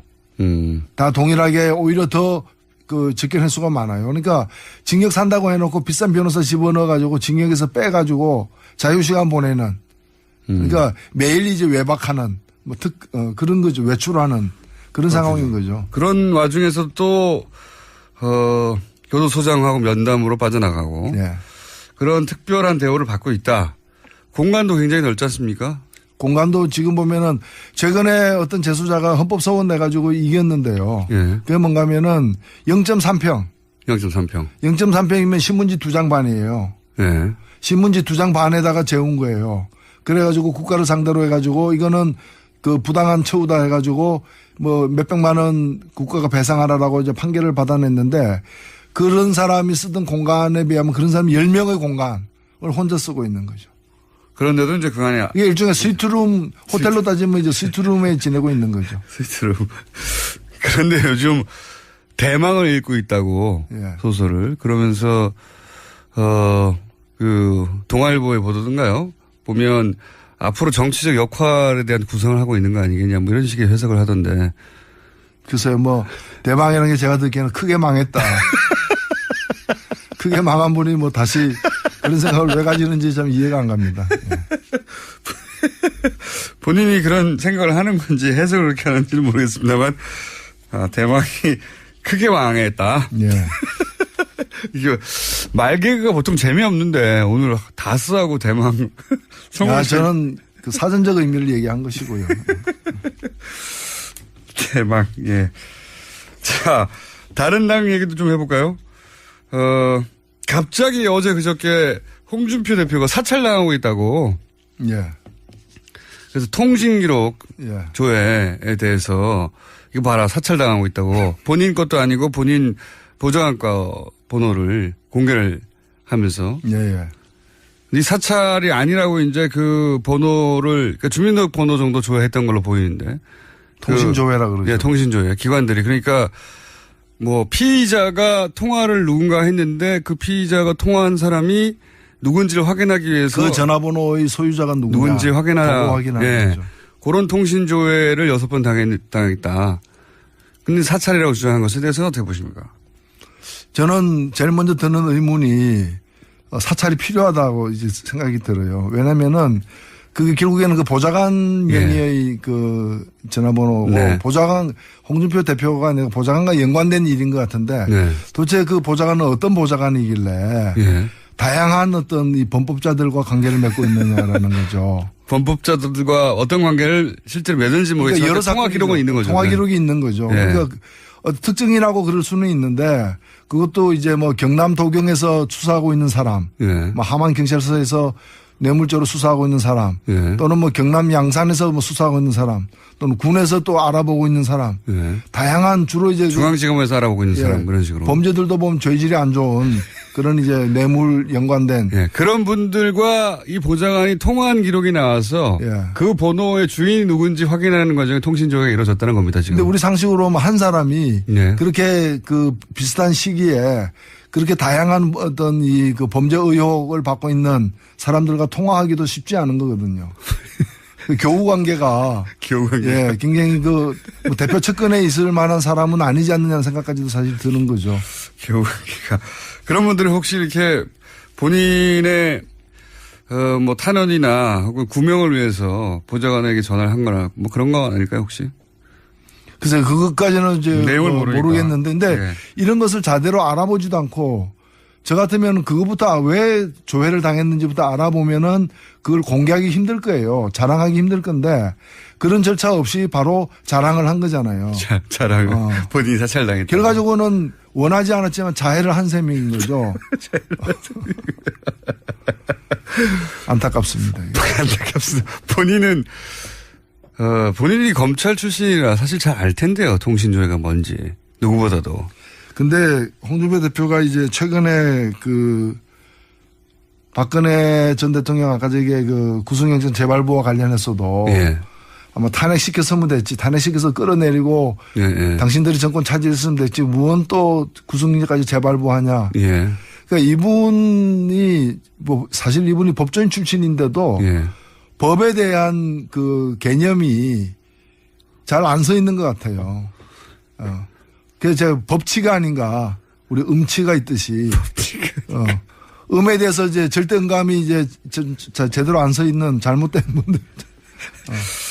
그래서 법을 갖다가 함부로 이렇게 너무 여기는 게 아닌가 이렇게 보이죠. 아마도 이제 지금 국정원 소위 프레임, 국정원 전국이 사실상 최근 뭐 한두 달 계속 진행되다 보니까 이명박 박근혜 시절에 국정원들이 얼마나 정치 사찰을 많이 했는가, 정치 공작을 많이 했는가 이런 뉴스가 끊임없이 나오다 보니까 문재인 정부도 마찬가지다. 당신도 사찰하지 않느냐 이 얘기를 하고 싶었던 것 같아요. 근데 내놓을 게 없다 보니까 보좌관, 통신조회 이걸 내놓다가 지금 자충수죠 사실은 일종의. 그렇죠. 좀 제대로 면밀하게 보고해야 되는데 평지에 풍파만 일으킨 꼴이 된 거죠. 평지에 풍파. 유승민, 김무성 의원 또 다른 당 얘기를 해보자면 추석 직후에 회동을 가졌는데 입장 차만 확인했다. 몇 주 전부터 계속 얘기하셨지만 이 당은 약간 쪼개질 것 같은 분위기가 지금 냄새가 계속 난다 하셨잖아요. 네. 네. 그게 머지않아 바로 될지도 모른다 이런 말씀하셨는데. 빠르면 그 전당대회 직전일 것이고 아니면은 뭐 지방선거 전. 여하튼 어떻게 쪼개질지는 뭐 가봐야 알겠습니다만은 그 온전한 형태가 지속적으로 유지되는 네. 그런 상황은 참 어렵다. 어렵지 않겠나 이래 보이죠. 나가는 거를 결심한 것 같죠, 그죠? 이쪽 소위 이제 통합하라고 하는 쪽들은. 근데 뭐 유승민 대표도 뭐 어저께 그 인터뷰 보도된 걸 보면은 통합을 안 하겠다는 게 아니고. 예, 그렇죠. 예. 지금 당장은 명분이 없지 않느냐. 그렇죠. 예. 그래서 어찌 보면은 크게는 큰 그림으로는 좀 장기적으로 보면은 뭐 예. 사실상 다 통합될 것이라고 봐야 되는 거 아니냐. 먼저 누가 가고 뭐 예를 들어서 어제 유승민 전 대표가 무슨 소리냐. 예. 이렇게 어렵게 나온 만큼 반드시 살아남아서 어떻게 하겠다. 이게 아니고 말이 좀 바뀌었어요. 그죠? 예. 그렇죠. 기차는 탄다죠. 몇 시차를 타느냐. 몇 시차를 타느냐. 뭐 이게 이제 다른 거죠. 모르겠습니다. 이게 전략적으로 어쨌든 통합을 할 테니 일단 기다려라 라고 하는 그래서 지금 통합파들을 좀 주저앉히려고 하는 말인지 정말로 본인도 시간의 문제일 뿐 통합을 하려고 하는 건지는 모르겠는데 어쨌든 어제 나온 메시지는 통합하든 자강파든 통합을 하겠다는 거 아닙니까? 그렇죠. 네. 언제 할지에 대한 의견차 혹은 어떤 식으로 할지 무슨 명분으로 할지에 대한 의견차. 그 선자강 후 통합이냐 선통합 후 자강이냐 결국에는 뭐 짜장 먼저 먹느냐 면을 먼저 먹느냐 섞어서 먹느냐 뭐 그런 차이죠. 탕수육을 찍어 먹느냐 부어 먹느냐. 네, 막 그렇습니다. 먹긴 먹겠다는 거 아니겠습니까? 위 입장에서는 똑같습니다. 위 입장에서는 똑같습니다. 마지막으로 한 가지만 더. 어제 잠시 저희가 조배수 의원과 인터뷰상에서 화제가 됐던 내용인데,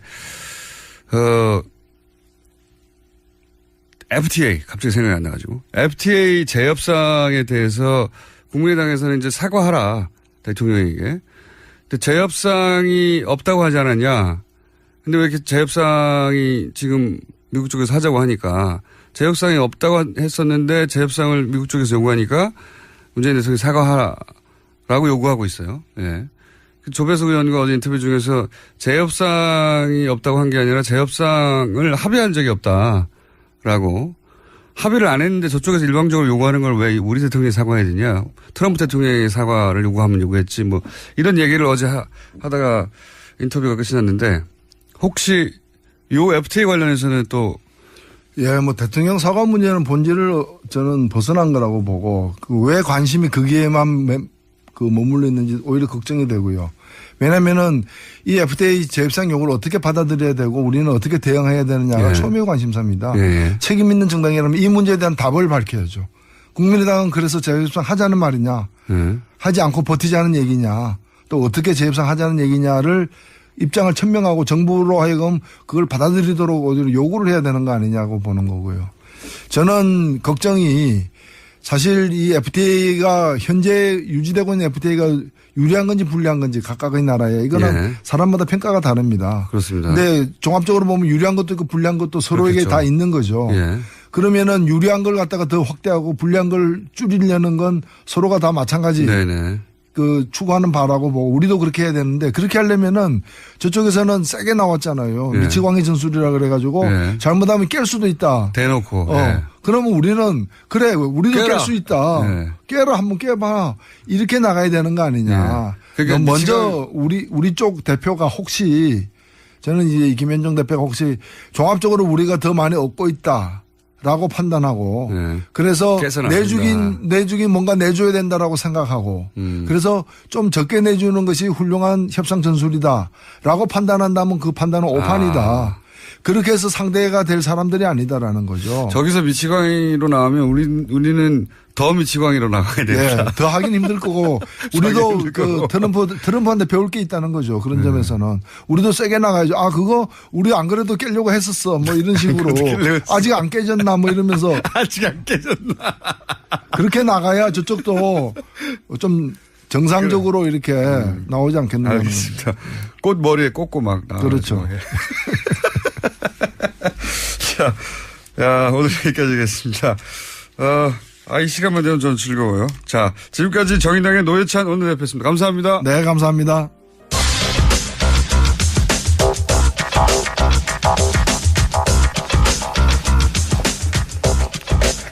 원종우 씨 나오셨습니다. 안녕하십니까. 네, 안녕하세요. 네. 정통과학 팟캐스트, 의 창시자, 국내라고 알려지길 원하고 있어요. 정통과학은, 별로 이 시간에 다룬 적 별로 없는 것 같은데, 어쨌든 정통과학 팟캐스트의 선두주자, 창시자 1위, 과학 팟캐스트가 많이 있어요? 몇 개 없고요. 예. 저희 앞에도 있긴 했는데 좀 많이 안 들으셨어요, 사람들이. 예. 몇 개 없고 그중에서 1위 하고 있습니다. 그렇습니다. 오늘은 뭡니까? 오늘은 저희가 페이스북으로 제보를 하나 받았어요. 제보? 네. 근데 무슨 얘기냐면 중학교 선생님인데 요즘 다중지능 지문 적성 검사란 걸 하고 다닌다고 합니다. 다중지능 네. 지문 적성 검사 어렵네요. 네, 어렵고 뭔지는 모르겠는데 네. 이분이 저한테 말씀하신 것에 따르면 엄지와 검지를 기계에 갖다 대면 네. 이 지문의 형태를 읽어서 아이에게 학생에게 지능과 적성과 이런 것들을 다 이제 알려준다는 거예요. 네. 그리고 최근에는 뭐 교육청에 있는 이제 학생 진로 페스티벌에 부스도 설치하고 네. 몇백 명한테 검사해 준다고 그러고 이제 뭐 예산도 돈도 요구를 하고 이게 뭡니까? 검사의 내용이. 그래서 저희가 이제 한번 추적을 해봤습니다. 네. 일단 뭐 지문으로 한다니까 좀 이상한 생각이 들잖아요. 지문으로 지문 손가락에 있는 지문으로 지능하고 적성을 검사한다는 거예요? 한마디로? 그것도 굉장히 구체적으로 검사를 하는데요. 네. 좌뇌, 우뇌, 대뇌 발달 비율. 지문으로? 네, 지문으로. 그 주성향 및 잠재 성향. 그리고 하워드 가드너의 8대 다중지능 우월순위. 이 8대 다중지능이란 건 우리가 왜 뭐 공간지능, 수리지능, 언어지능 이런 거 있잖아요. 그러니까 이거는 8대 이제 다중지능이란 건 이제 있는 이론이죠. 네. 근데 이걸 어쨌든 지문으로 한다는 게 문제인 거고요. 그다음에 뭐 학습 예민도, 학습 스타일, 타고난 성격 및 지능에 맞는 직업군, 그리고 성장 길잡이. 이거를 지금 학교에서 실제 검사를 하고 있다고요? 일부 학교에서 특목고에서 이런 걸 했다는 이제 이 자랑이 여기 홈페이지에 나와 있습니다. 업체. 특목고에서. 네. 그리고 이런 페스티벌 같은 데 가서 무료로 또 계속 공격적인 마케팅을 하고 있는 거죠. 가능지능 지문 적성 검사라고 하는 검사 툴로 영업을 하는 업체가 있고. 그렇습니다. 그 업체가 특정 학교에는 영업에 성공하여 이런 검사를 하였다. 그렇게 주장하고 있죠. 라는 제보가 와서. 네. 그럼 이게 뭔가 한번 알아보기 시작했다고요? 그렇죠. 네. 이 중학교 선생님 저한테 제보하신 분에 따르면 이제 여기서는 반대를 해가지고 안 하셨다고 해요. 네. 어쨌든 여기 이제 이 점포들이 있어요. 네. 점포들에 가보면 어떻게 되냐면요. 간판과 명함에 사주, 장명, 그리고 다중지능 지문 적성 검사라고 붙어 있습니다. 그러니까 점집입니다. 기본적으로. 그 업체의 간판에요? 예, 간판의 명함에도 제가 직접 사주와 봤고. 이걸 같이 하는 겁니다. 네, 사주, 장명, 그리고 뭐 재물, 진로, 취업, 결혼, 이사, 미래 이런 말두고 함께 다중지능 지문 적성 검사가 붙어 있어요. 같이 할 수 있는데. 그러니까 이미 아니, 사주와 장명, 뭐, 결혼이요? 예, 뭐 재물, 흔히 점에서 얘기하는 그 모든 이사 예. 이런 게 다 적혀 있고. 이거는 한 카테고리에 들어가는데. 그렇습니다. 여기에 이게 과학적인 검사를 한다고 나온 거잖아요. 그런 거죠. 예. 근데 막상 가보면 이제 가게는 이렇게 돼 있고. 가게는. 네, 그러니까 철학관이라는 느낌을 지울 수가 없죠. 검사를 하는. 이 점포들이 있어요. 점포. 네. 네. 그게 붙어 있다는 거죠. 그렇습니다. 제 지인이 직접 가서 이 실험을 해봤거든요. 어쨌든 이 다중지능 이론과 이 지문 적성 검사 일단 굉장히 두 개는 완전히 다른 겁니다. 이 이름을 붙여놓으니까 굉장히 하나같이 보이지만 네. 다중지능 이론은 아까 좀 전에 얘기 드렸지만 이 하워드 가드너라는 학자가 네. 인간의 지능이 그냥 IQ 하나로 있는 것이 아니고 네. 뭐 수학자라는 사람, 뭐 공간 뭐 이렇게 그렇죠. 나눠진다. 수학은 못해도 운전을 잘할 수 있는 거고요. 그렇죠. 그런 사람 네. 얼마든지 있고. IQ 하나로 이제 말할 수 없는 것이다. 그렇죠. 예. 여러 가지로 나눌 수 있다. 이게 이제 이 사람의 이론인데요. 여기에는 지문 얘기는 전혀 안 나오고요. 그럼 이제 지문과 이게 관련이 있다고 붙여버린 거고 있는 것처럼 붙여버린 거죠. 네. 그래서 제 지인이 직접 이제 무료 체험을 받으러 갔었어요. 네. 갔는데 이제 약식 검사라고 해서 무료이기 때문에 엄지와 검지만으로 검사를 합니다. 정식 검사는 10개를 다 한대요. 아하. 또 와중에 또 문제에 답을 쓰는 검사지도 있어서 이거는 그냥 전형적인 검사 문항이 있습니다. 네. 그래서 과연 지문으로 하는 것인지도 약간 의문이 적성 검사할 때 묻게 되는 질문 문항들이 또 따로 옆에 있고요. 실제에 가까운 게 있고, 네. 근데 지문은 딱 검사가 지문 또 하고 근데 두 개를 섞어서 이제 결과를 낸다. 그런 것 같아요. 그런 네. 거네요. 근데 아까 말씀드렸지만 분석 항목이 굉장히 다양하고 네. 지금 어떤 식으로 벌어지고 있냐면은 지역 일자리 박람회 부스를 열고요. 네. 그리고 지자체에서 하는 축제 부스를 열고 이렇게 해서 이제 무료 체험을 시키면서 마케팅을 하고 있어요. 그러니까 그 소위 이제 학부모들이 이런 걸 굉장히 알고 싶어 하죠. 그렇죠. 자녀들의 학습 스타일이라든가 네. 어떤 직업을 가져야 될까. 근데 그런 거를 적성 검사를 통해서 묻는 네. 학부모들도 있지만 사주나 점집에 가서 묻는 부모들도 많아요. 우리 아이가 무슨 일을 했으면 좋을까요? 그렇습니다. 여기서 접점이 만들어서 새로운 블루오션을 지금 생각해낸 거 아닐까요? 그런 게 아닌가 생각이 되는 거죠. 저도 그럴 이게 것 같은데. 살짝 과학의 외피를 씌워서 이제 네. 하고 있는데 본인들이 주장하는 과학적 근거가 뭡니까? 본인들이 연구 주장하는 논문이라든가 예, 뭐. 과학적 근거들이 있는데요. 제가 이 홈페이지라든가 이런 데 가서 봤는데 일단 이 해럴드 커밍스라는 분이 만든 지문 분석학, 그러니까 피문학이라고 해요, 이런 걸. 예. 그러니까 피부에 있는 모양을 가지고 네. 뭘 확인한다 이런 건데 이 해럴드 커밍스라는 분은 그렇다고 해서 이걸로 성격을 알 수 있다고 말한 게 아니고 네. 적성 지능을 알 수 있다고 말한 게 아니고 단지 옛날 사람인데요. 지문이 각기 다르고 그렇기 때문에 이걸 가지고 이제 유니크한 지문의 형태로 뭐 사람을 나눌 수 있다. 한마디로 우리 지금 알고 있는 그 지문을 통해서 뭐 범인을 추적한다거나 네. 이런 것에 기초를 확립한 분이지 지능 적성하고 전혀 관련이 없는 사람이고요. 이 구글링을 해가지고 지문에 대해서 연구한 사람들 찾으신 것 같은데 보니까. 예, 좀 그런 느낌이 있고요. 그 나머지 분들도 무슨 뭐 베릴 허친슨이니 뭐 샤롯데 울프나 이런 사람들이 언급이 되고 있는데 이런 분들은 절반 정도는 그냥 작가입니다. 손금 책 쓴 분. 한 7, 80년 전에 미국에서 현대적인 손금 가이드 뭐 이런 책 쓰신 분이고. 이것도 영어로 성금이 뭔지 쳐가지고 찾으신 것 같은데. 예, 그 뭐 손은 말한다. 당신의 건강, 당신의 성, 당신의 인생. 역시 손금을 쓴 분들이 나오고요. 혈액형으로 성격 분류하는 거하고 비슷한 정도의 접근인 것 같은데요. 예, 근데 그거보다 훨씬 더 구체적으로 나온다는 게 더 이제 무서운 부분인데요. 그래서 이분들은 이제 이 피문학이라는 학문과 다중지능이라는 증거를 내세우지만 사실은 이분들이 하는 것과 관련이 없고요. 예, 그리고 피문학 같은 경우에는 지문으로 우리가 이 정도 연구는 있었어요. 예를 들어서 뭐 심장병과 관련이 있을 수 있다. 혹은 다운 증후군이 있는 사람의 경우에는 약간 이상한 문양이 특이한 문양이 나올 수 있다.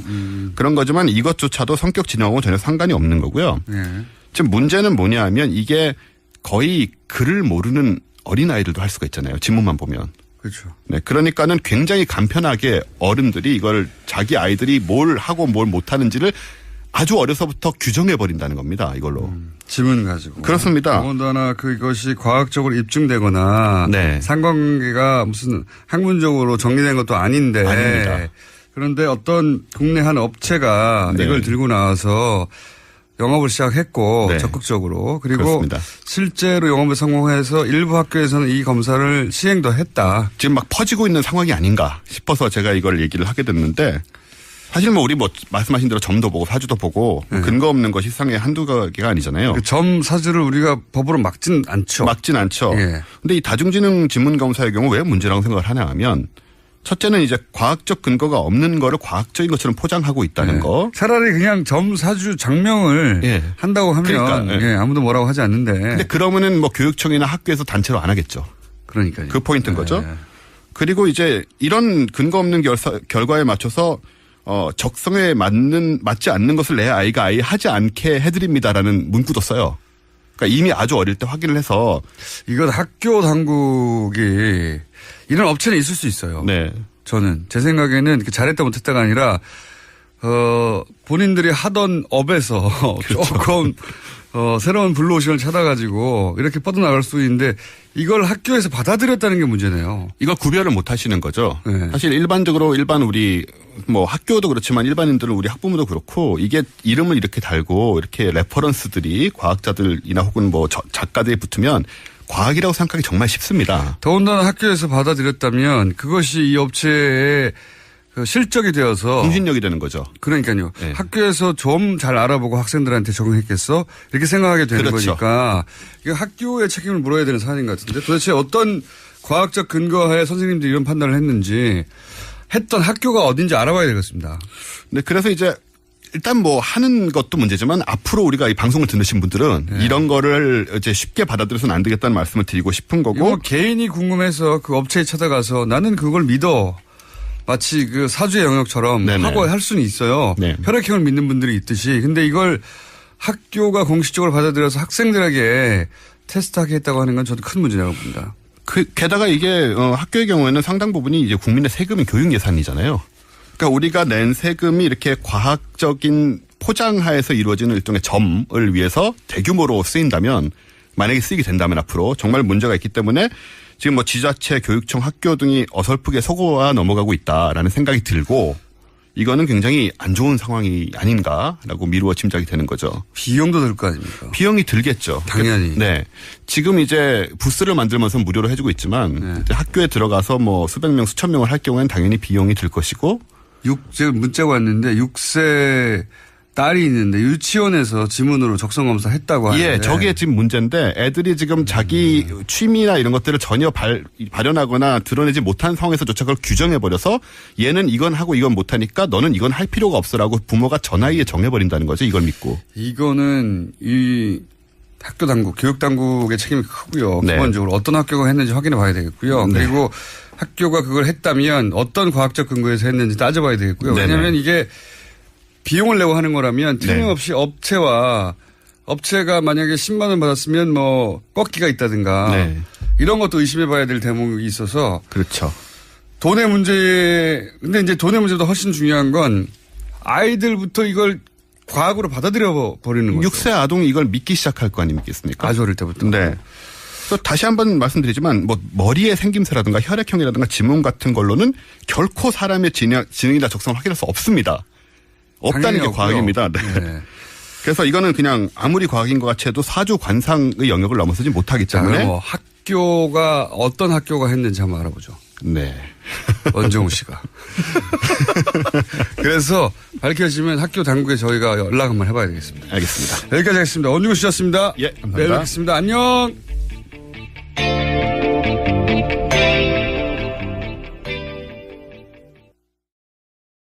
이런 표현도 했고.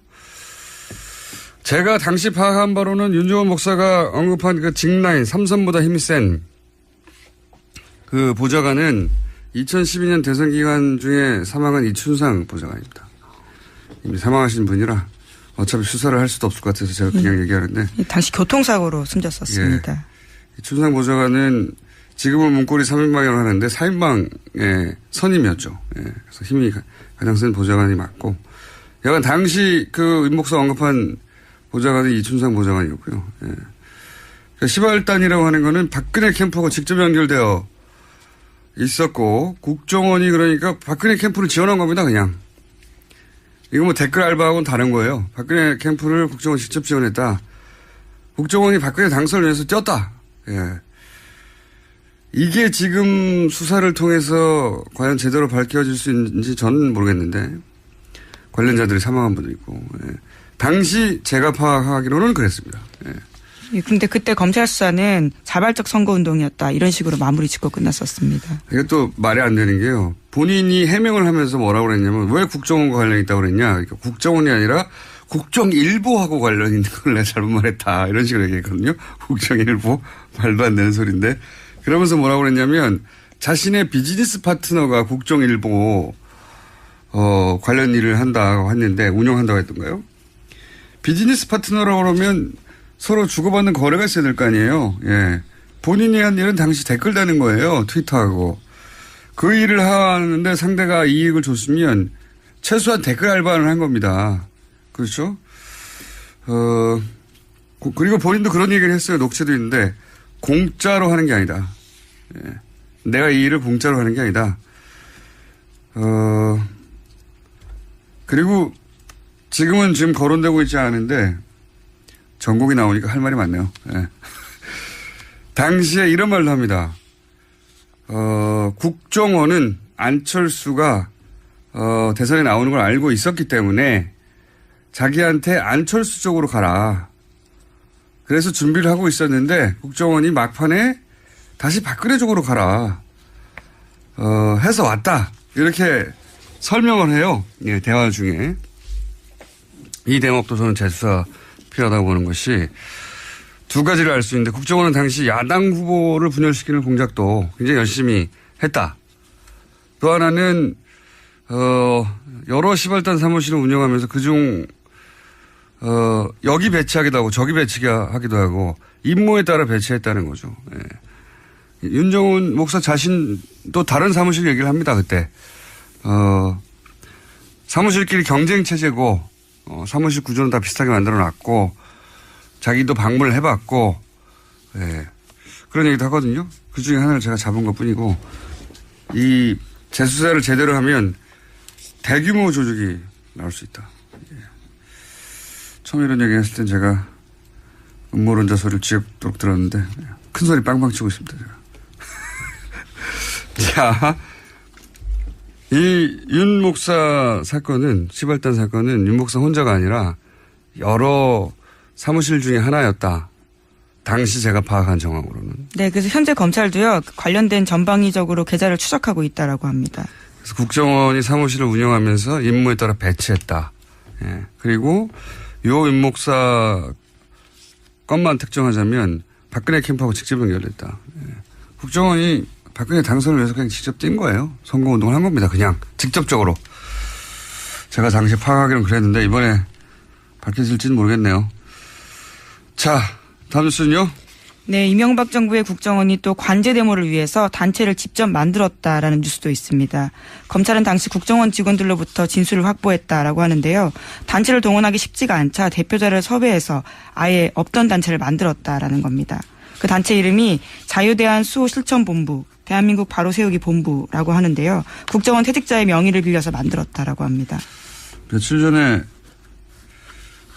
제가 얘기 한번 한 것 같네요. 어버이연합도 자생적으로 생겼는데 접근을 해서 지원한 게 아니라 애초 탄생부터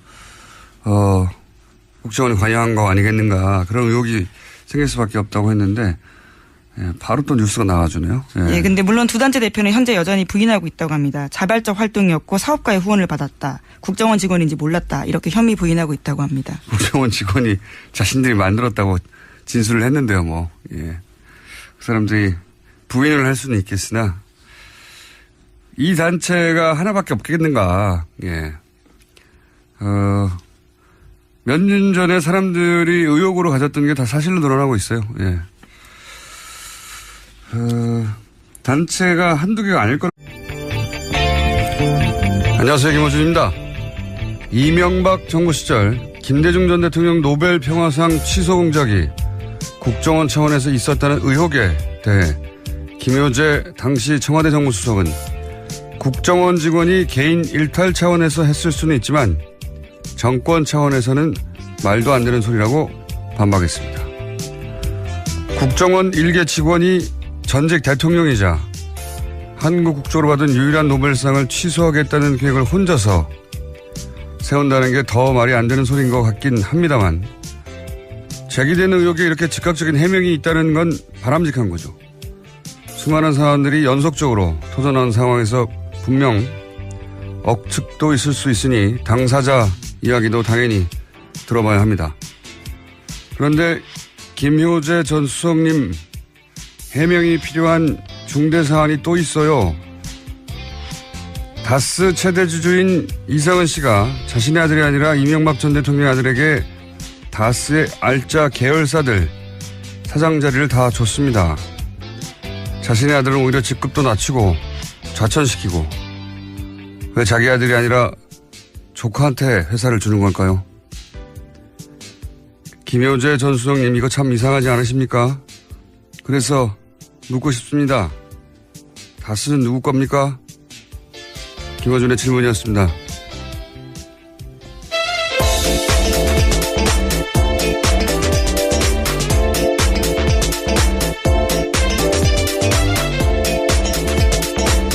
시사인의 김은지입니다. 자, 오늘도 뉴스가 아주 많이 쏟아진 날이네요. 네, 적폐에 관련된 소식들이 정말 많습니다. 요즘 분물처럼 아주 터져나가고 있어요. 네. 그중에서 제 전공도 많이 있습니다 보니까. 예. 하실 말씀이 많은 걸로 보입니다. 네, 오늘도 그중에 한 아이템 아주 길게 얘기할 것 같습니다. 자, 첫 번째 뉴스는요. 네, 지난 4월에 사드 발사대 2기가 기습 배치된 바 있습니다. 당시도 논란이 많았었는데요. 김관진 당시 청와대 안보실장이 주도했다라는 문건이 나왔다고 합니다. 이철희 더불어민주당 의원이 한겨레 신문에 공개한 자료인데요. 주한미군 사드 체계 배치 관련 참고 자료라는 제목의 국방부가 작성한 문건입니다. 이 문건 내용을 보면 NSC를 중심으로 사드 배치 가속화 추진 필요성이 대두됐다라고 하는 건데요. 당시에 NSC 상임위원장이 김관진 실장이었습니다. 이건 뭐 오래전부터 나왔던 얘기죠. 예. 근데 이제 이번에 아주 구체적인 문건이 나온 건데 2번을 앞당겼다는 거 아닙니까? 내용이. 네, 그렇죠. 원래 임시 배치는 2017년 9월로 되어 있었는데 차기 정부가 결정하도록 한다. 예. 라고 9월 배치를 얘기했다가 2번 바뀌었는데 어떻게 바뀐 거죠? 예, 박근혜 대통령 탄핵안이 국회에서 가결되자 김관진 전 실장이 서두르기 시작합니다. 그러면서 2017년 5월안을 제시하도록 하는데요. 하지만 국방부에서는 2017년 9월안과 2017년 5월안을 비교해서 5월로 당기는 게 별로 실익이 없다라고 보고했다고 합니다. 이거 뭐 당연한 이야기죠. 9월이나 5월이나 변하는 건 없는데 탄핵안이 가결된 게 변한 거죠. 예. 그리고 나서 또 한 번 4월 말로 바뀌는 거 아닙니까? 이거는 이제 탄핵이 된 거죠. 예, 그렇죠. 3월 달에 이제 헌법재판소 결정이 나오고 나니까 또 한 번 바꾸는데 5월 임시 배치에서 4월 말 임시 배치로 바꾸게 됩니다.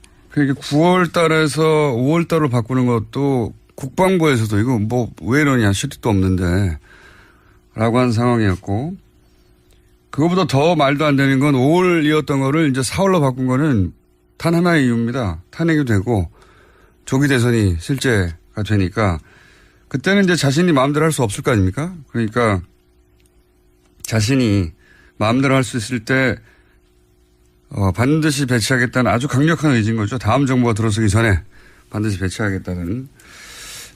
여러 차례 얘기했지만 이름으로 해서 지금 이제 미국, 중국, 북한 사이에 우리가 외교적으로 군사적으로 활용할 수 있는 카드를 완전히 잃어버렸다라는 차원에서 반역죄 준하게 처벌해야 된다고 저는 봅니다. 예. 단순히 무기 하나가 배치됐다는 게 아니고 이로 인해서 얼마나 큰 어려움을 겪고 있어요 지금. 대북 관계에서도 뭐 할 게 없어요. 예. 중국하고 관련해서도 피해를 입은 기업들이 너무 많고 예. 미국과의 줄다리기에서도 무슨 활용할 카드가 없습니다. 예. 이건 엄청난 죄다. 반역죄 준하는 처벌을 해야 된다. 저는 그렇게 생각이 드는데 문서가 나온 만큼 수사도 이루어지겠죠 이제. 네, 더 속도를 붙일 것으로 보입니다. 다음 수는요? 네, 또 이번에도 문건 이야기인데요. 박근혜 정부가 삼성 경영권 승계 과정을 지원하려던 새로운 정황이 담긴 내부 문건이 또 나온 겁니다. 이것은 더불어민주당의 이재정 의원이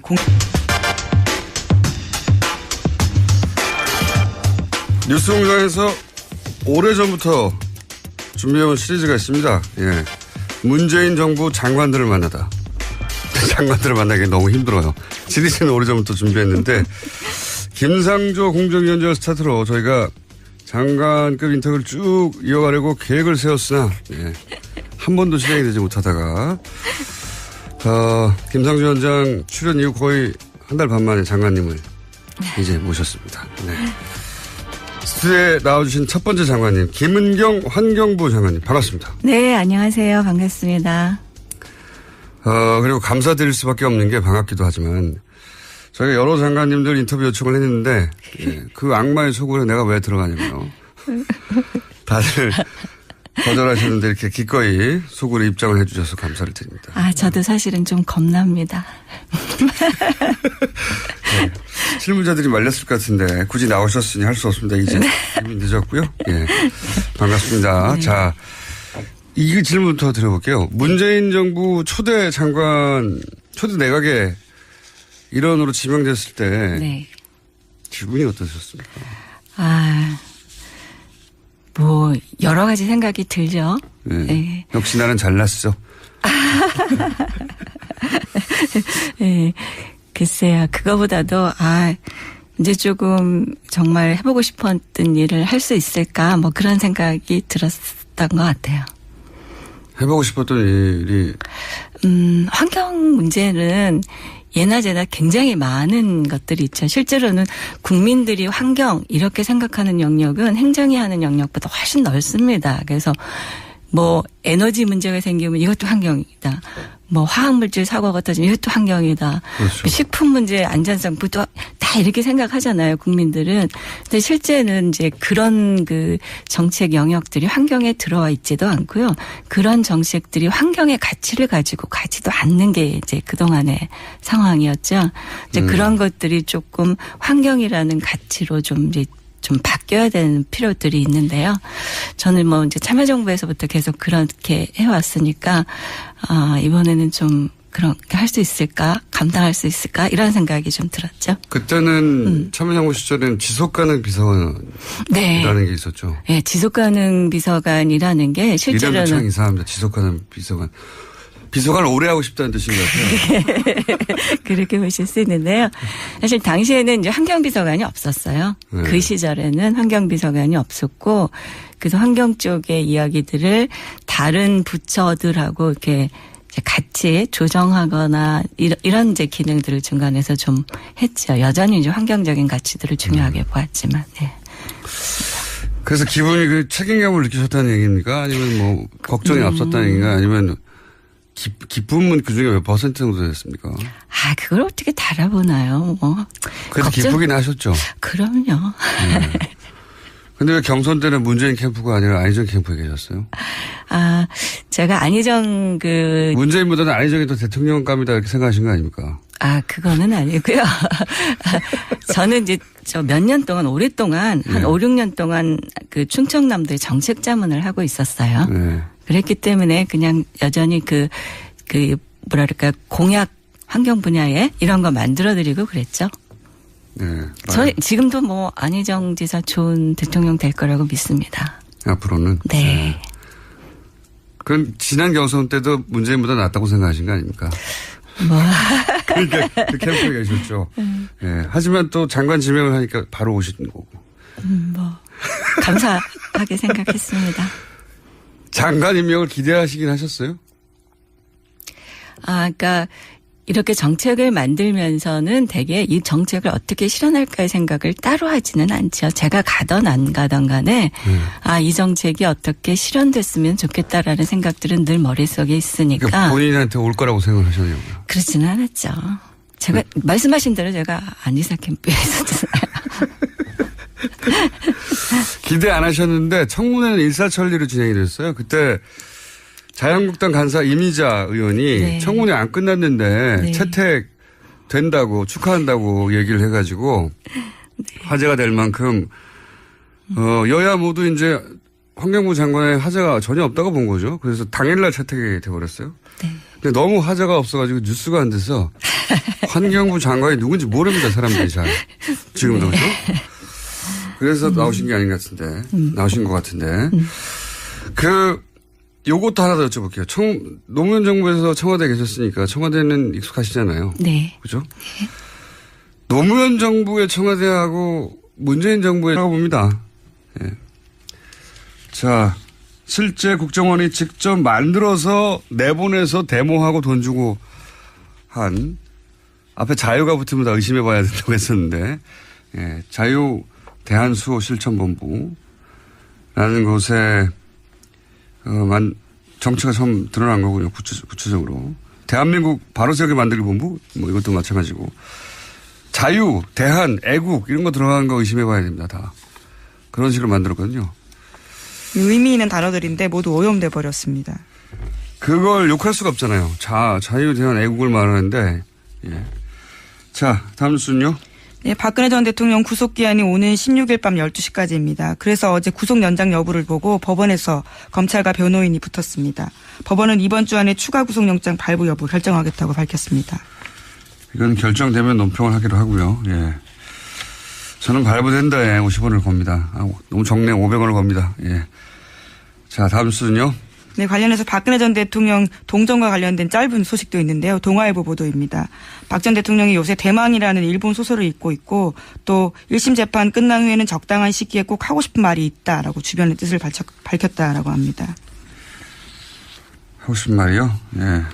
그래서 주변에서 해석하기로는 정계 복귀 등 본인의 역할과 관련된 구상을 밝히려는 거 아니겠느냐라는 말이 나오고 있다고 동아일보가 보도했습니다. 예. 친박 진영의 판타지죠. 예. 정계 복귀를 어떻게 합니까? 오랜 시간 수감돼 계셔야 되는데. 자, 다음 뉴스는요.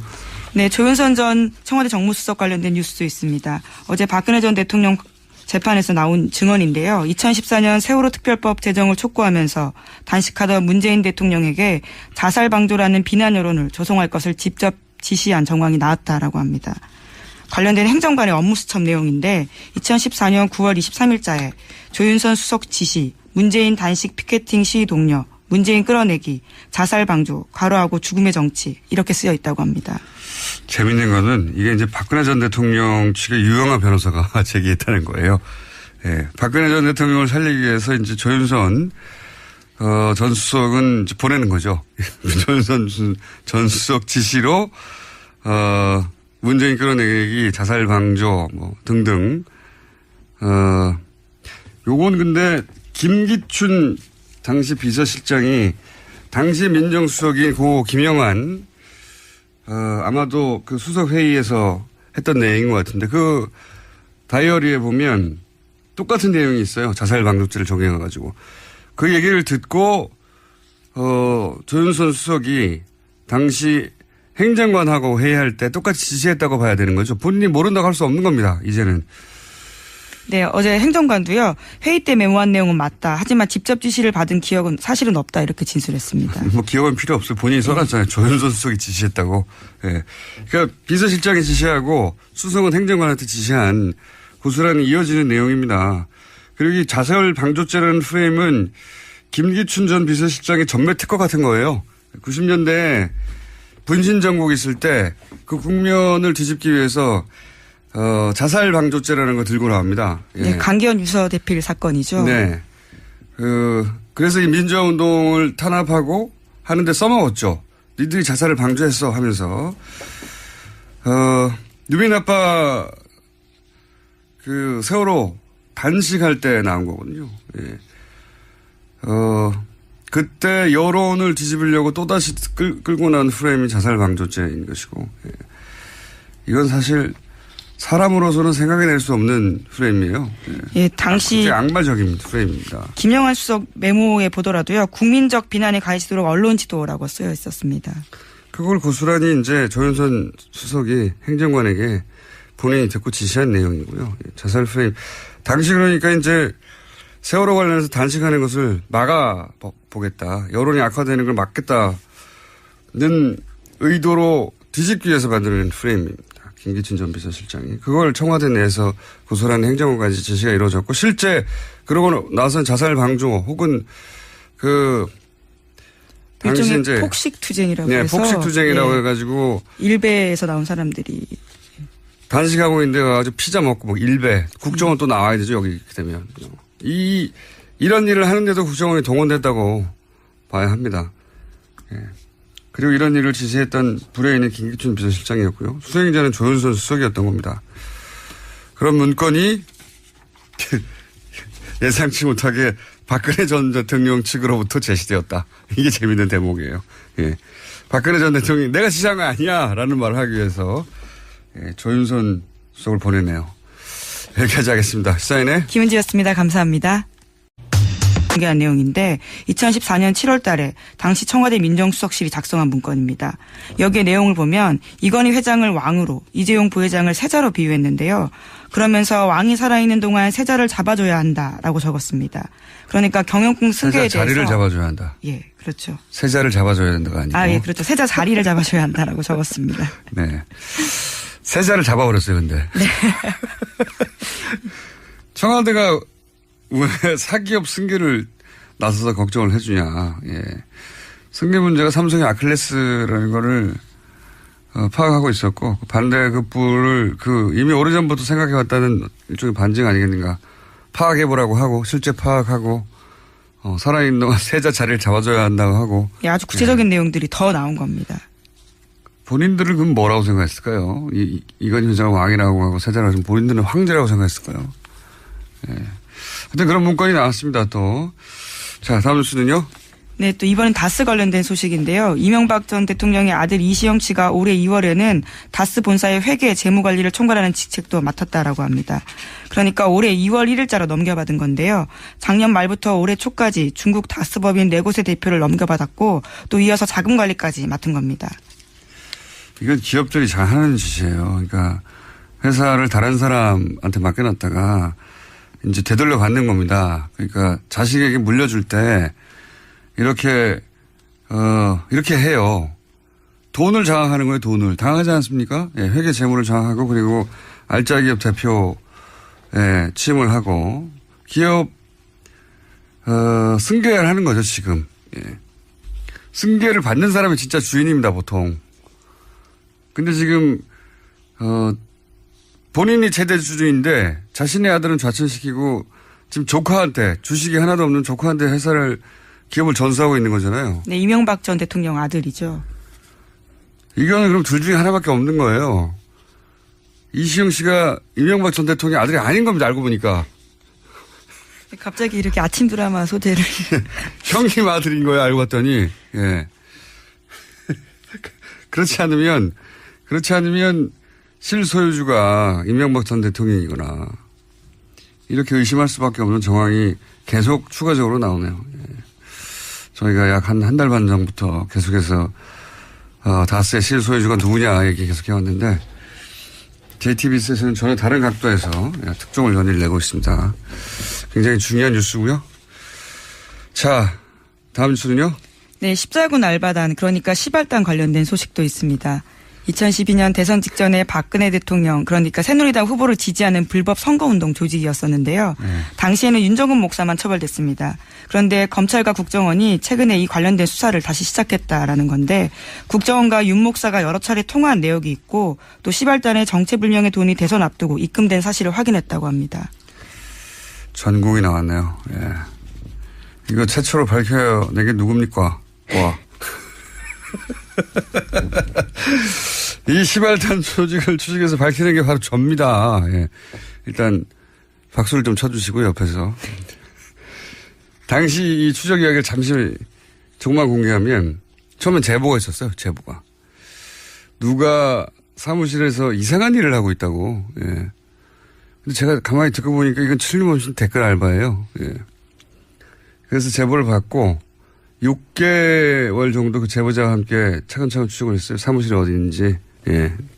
내부는 어떻게 생겼는지, 몇 명이라는지, 어떤 일을 하는지, 무슨 이야기를 하는지, 누구하고 접촉하는지, 6개월을 취재를 하고 조용히 하죠. 그리고 나서 12월에 이제 이 유명한 10알단을 공식 명칭이 됐죠. 예, 재밌으라고 붙인 이름인데 공식 명칭이 돼버렸어요. 예. 이 5년이 흐른 뒤에 이제 국정원하고 연결고리가 확인된 건데 공식적으로 그건 뭐 당연한 거라고 봅니다. 왜냐하면 당시 윤 목사 본인의 입으로 자기를 지원하는 사람이 국정원과 연결되어 있다고 본인이 말을 했고. 네, 그렇게 밝혔었죠. 네, 녹취가 나왔었습니다. 그때. 네, 나온 게 공개를 했죠. 예, 김어준 녹취를. 총수가 공개했었습니다. 당시. 근데 그 녹취가 있는데도 수사를 안 했을 뿐입니다. 예, 당시에. 국정원 연구관이 그때 이미 드러났고 진짜 중요한 거는 국정원이 아니라 더 중요한 건 이 10알단이 박근혜 캠프와 연결이 돼 있었어요. 예.